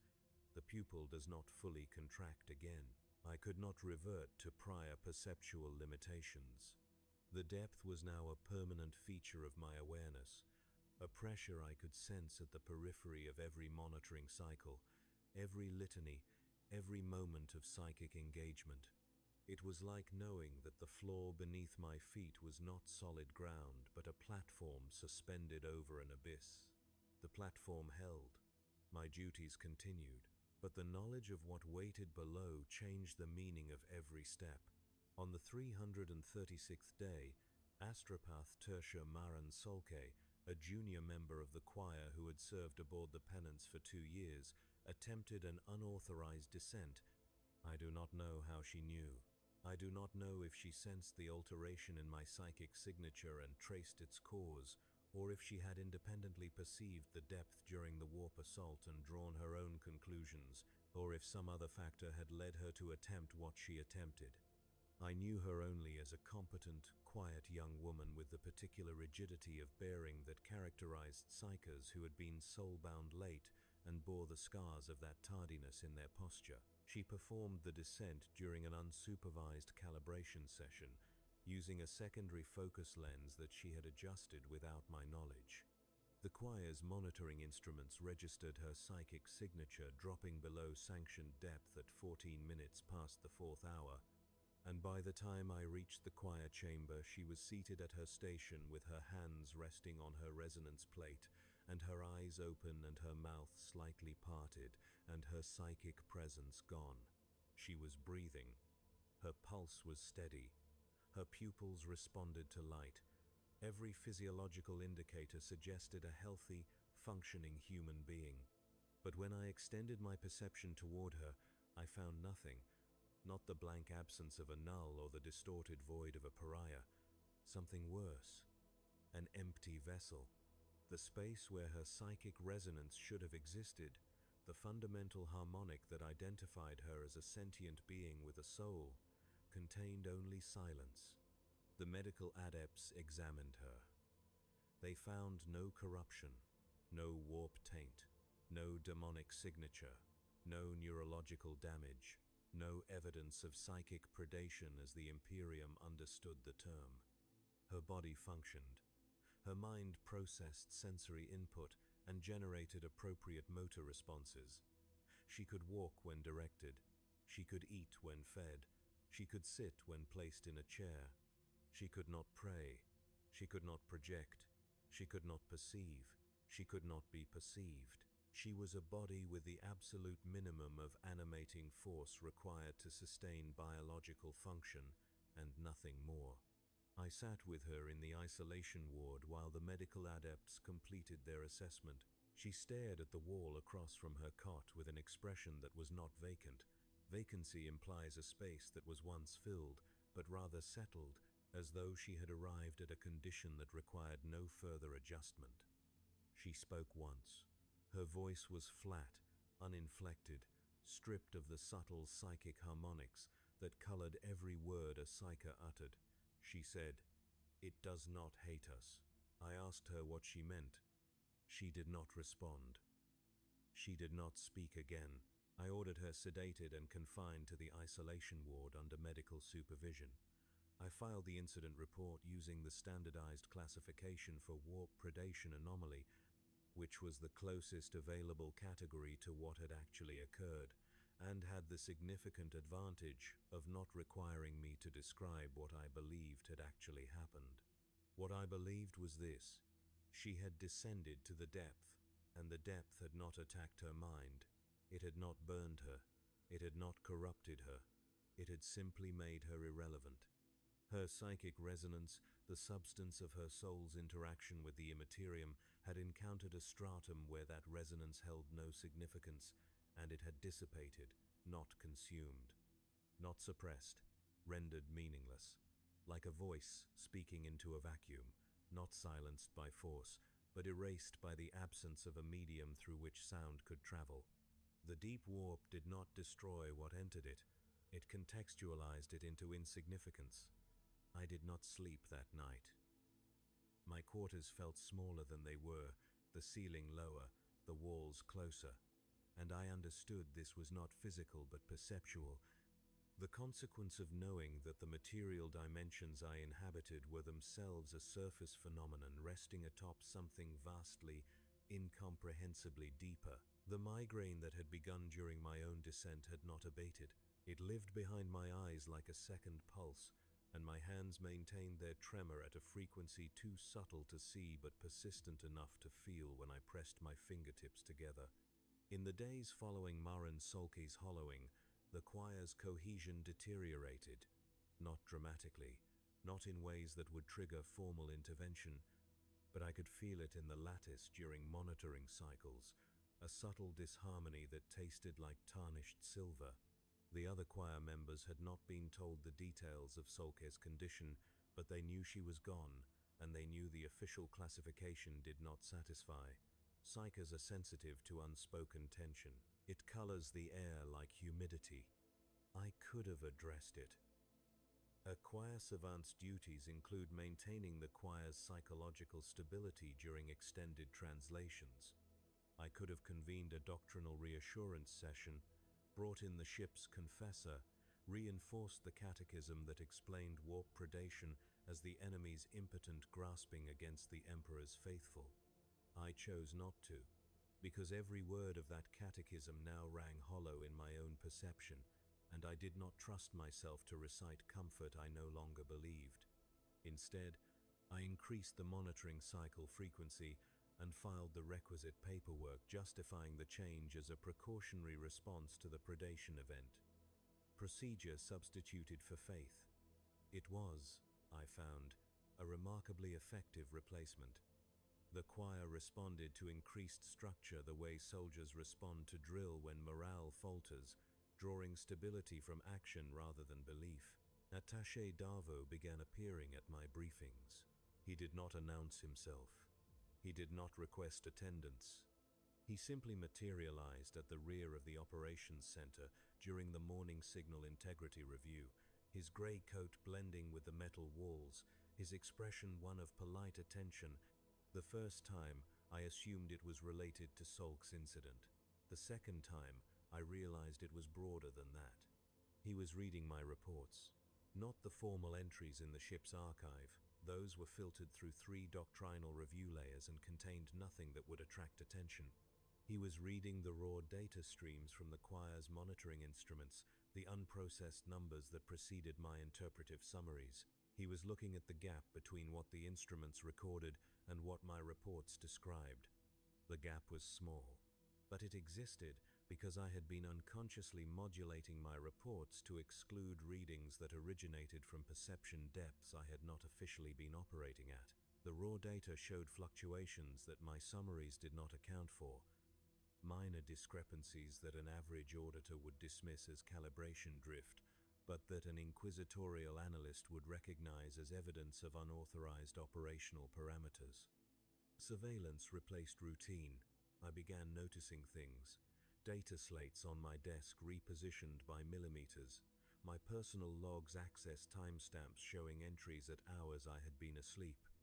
The medical adept assigned to my quarterly physiological review spending 40 minutes on a procedure that normally took 15, with particular attention to the neurological response matrices that would reveal sustained deep warp contact. I altered my report phrasing.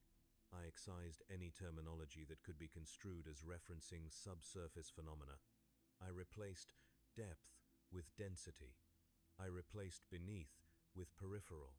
I replaced stillness with interference null zone. The language of concealment became a second fluency, practiced with the same precision I applied to the litany of sanctioned perception. I was codifying self-censorship into professional habit, and I understood that this was exactly what the system required. Not truth, not accuracy, compliance. The Imperium did not need its instruments to perceive reality. It needed them to perceive doctrine. The warp surged again on the 341st day, smaller than the first assault. The choir shifted to combat configuration with practiced efficiency, and I took my position at the focus array and extended perception to combat depth. The daemonic entities came.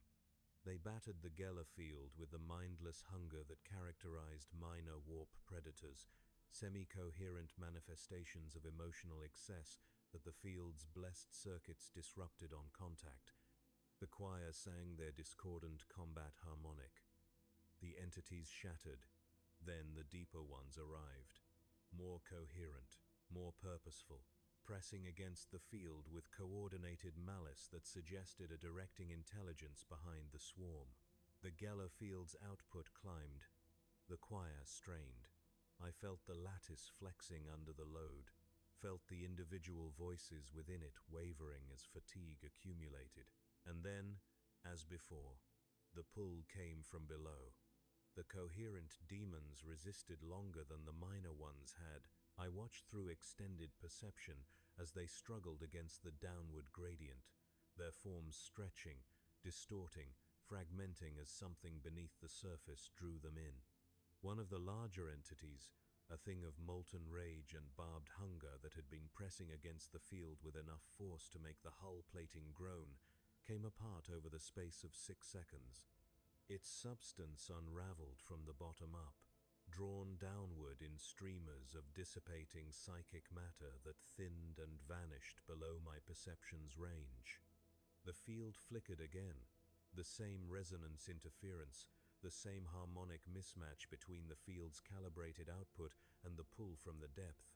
This time it lasted 5 seconds, and during those 5 seconds the raw warp pressed against the hull and I felt the screaming chaos of the surface layer directly, unmediated, and it felt shallow. That was the word. Shallow. The surface warp, the seething ocean of madness that had defined humanity's relationship with the Immaterium since before the Emperor's ascension, felt like a puddle.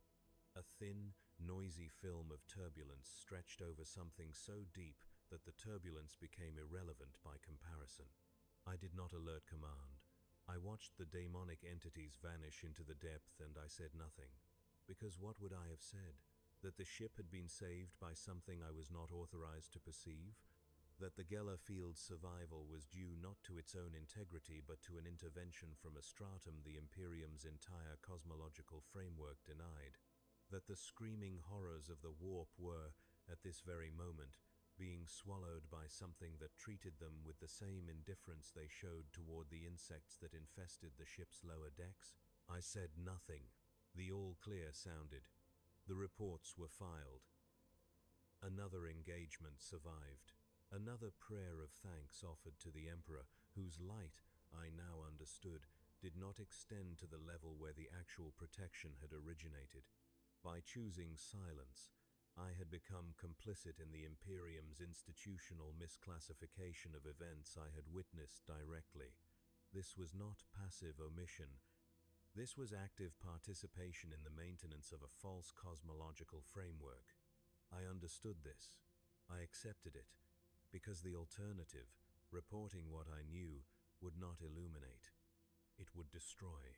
The doctrine that the warp is chaos, that its dangers are reflections of human sin, that faith and the Emperor's will are sufficient armor against the Immaterium's horrors. This doctrine was the load-bearing wall of the Imperium's spiritual architecture.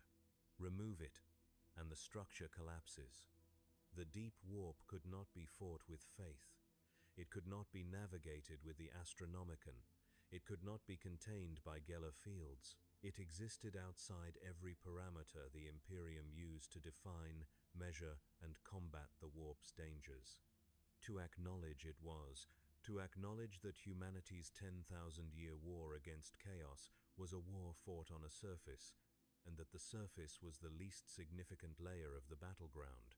I was protecting the Imperium from a truth it could not survive. I told myself this. And it was true. And it was also the most convenient possible justification for cowardice. On the 345th day, I made my final descent. I did not adjust the focus array. I did not wait for a monitoring cycle. I entered the choir chamber during the third shift rest period, when the room was empty and the instruments were in standby mode, and I sat at my station and placed my hands on the contact plates and lowered my perception without tether, without lattice, without the choir's harmonic to serve as anchor. I descended through the navigable surface, through the thinning layer, through the quiet zone where demonic coherence failed, into the substrate. I went deeper than I had gone before. I went deeper than I had believed possible. The geometric structures I had previously perceived at the edge of comprehension now surrounded me, above and below and on every side, configurations of compressed force arranged in patterns that my mind could not process as shapes, but recognized as architecture. Not built, not constructed, existing. The way mathematics exists, not because someone created it, but because its relationships are inherent in the structure of logic itself. The deep warp was not a place beneath the warp, it was the foundation of it. The screaming, chaotic surface was not the warp's true nature any more than waves are the ocean's true nature. Waves are what happens when energy disturbs a surface. The ocean's true nature is depth and pressure and silence, and it continues with or without waves, indifferent to the storms that rage above it. The chaos gods, the ruinous powers, the great enemies of mankind, were storms. They were patterns of disturbance in the warp's surface layer, generated by the emotional output of sentient species over millions of years. They were real. They were dangerous. They were also, in the context of the deep warp, unimaginably superficial. They raged and plotted and warred and devoured, and the foundation beneath them did not register their existence. The Emperor's light burned in the upper layer like a signal fire on a cliff above the sea. It reached those who stood on the surface. It guided those who navigated the waves. It did not penetrate the water. It could not.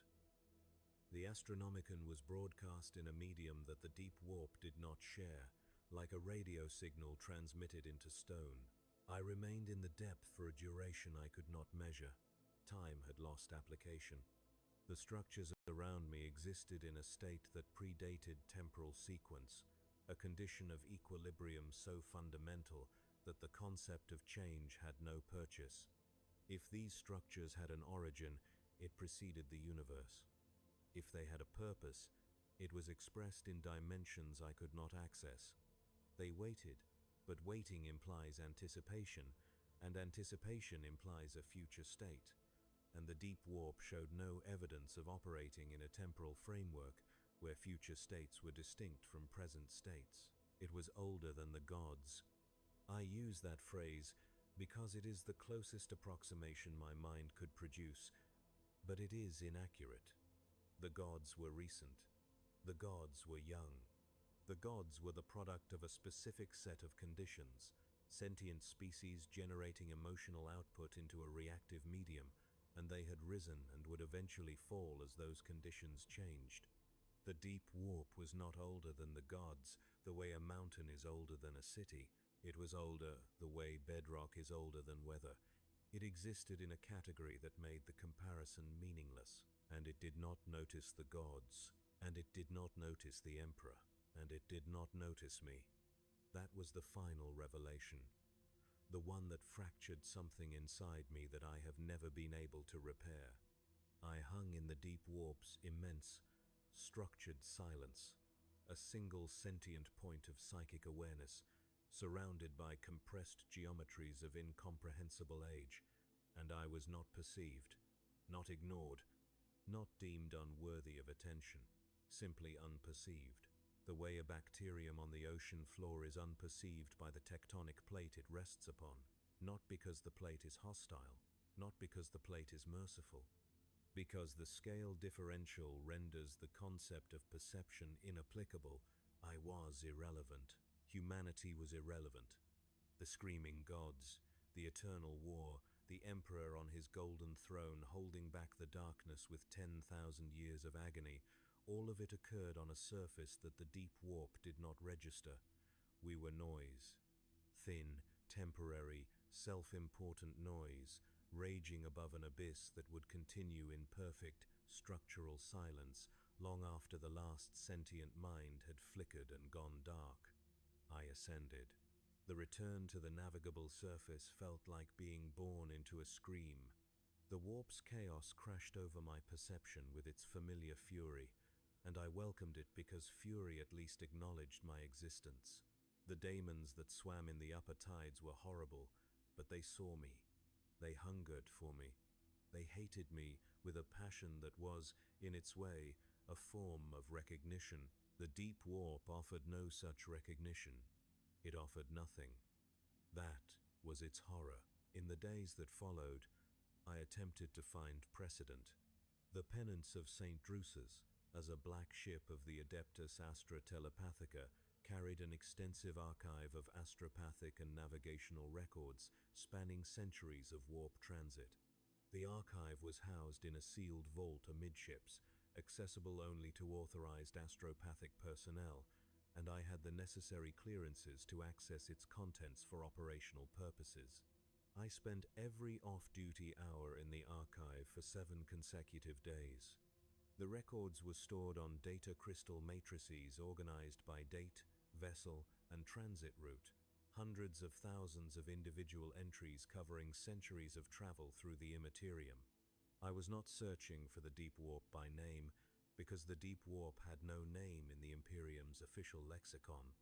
I was searching for the symptoms of its existence: unexplained signal loss, anomalous navigator reports, astropathic blank events, and Jella field resonance disturbances that did not correlate with daemonic activity. I found them, not one or two, hundreds. Scattered across centuries, logged by different hands on different ships in different sectors, each one individually too minor to attract attention, and collectively forming a pattern so clear that its invisibility could only be institutional. Ships lost without warp breach, their Geller fields intact, their crews simply gone, classified as navigational error. Astropaths rendered blank, their souls emptied without corruption, classified as warp predation of unknown type. Navigators reporting deep shadow or rising occlusion or floor currents before being executed for instability or retired for psychological degradation. Geller field disturbances originating from below the active layer, classified as calibration drift or resonance feedback. Every incident had been individually explained, every explanation was plausible within doctrine, and every explanation was wrong. The institutional response was consistent across centuries and sectors. When an event could not be attributed to demonic activity, warp turbulence, or human error, it was reclassified into the nearest available category. The category did not need to be accurate, it needed to be doctrinally compliant. A navigator who reported something beneath the current was not investigated for the nature of that something. He was assessed for psychological stability and, when found wanting, removed from service. An astropath who emerged from transit with diminished perception was not examined for the cause of that diminishment. She was classified as warp damaged and reassigned to menial signal work. The bureaucracy did not suppress the deep warp through conspiracy, it suppressed the deep warp through categorization. Every observation that did not fit the Imperium's cosmological framework was translated into language that did fit, and the translation erased the observation's meaning as surely as burning the original document would have. The archive was not missing records. It was full of records that had been doctrinally neutered, their anomalous content smoothed into compliance by the simple act of filing them under the wrong heading. I sat in the archive vault on the 7th night and understood the pattern with a clarity that felt like physical weight pressing down on my shoulders. The Imperium had encountered the deep warp repeatedly across its entire history. It had categorized these encounters incorrectly every time, and it had done so not because the information was unavailable, but because the information was incompatible with the single most important article of imperial faith, that the warp's dangers are a reflection of humanity, and that the Emperor's will is the ultimate authority within the immaterium. If the warp's surface chaos was a reflection of mortal emotion, then it could be fought through purity, faith,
Really?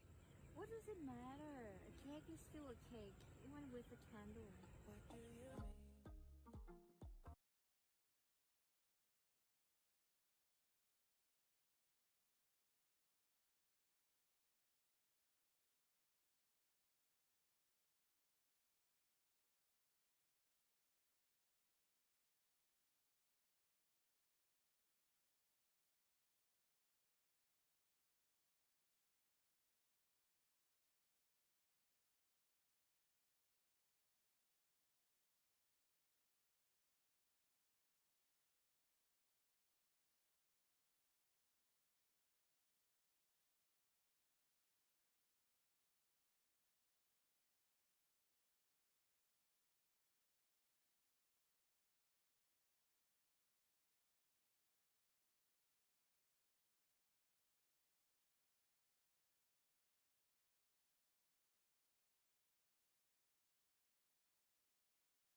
That's actually so stupid, man.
Okay, I guess it's done.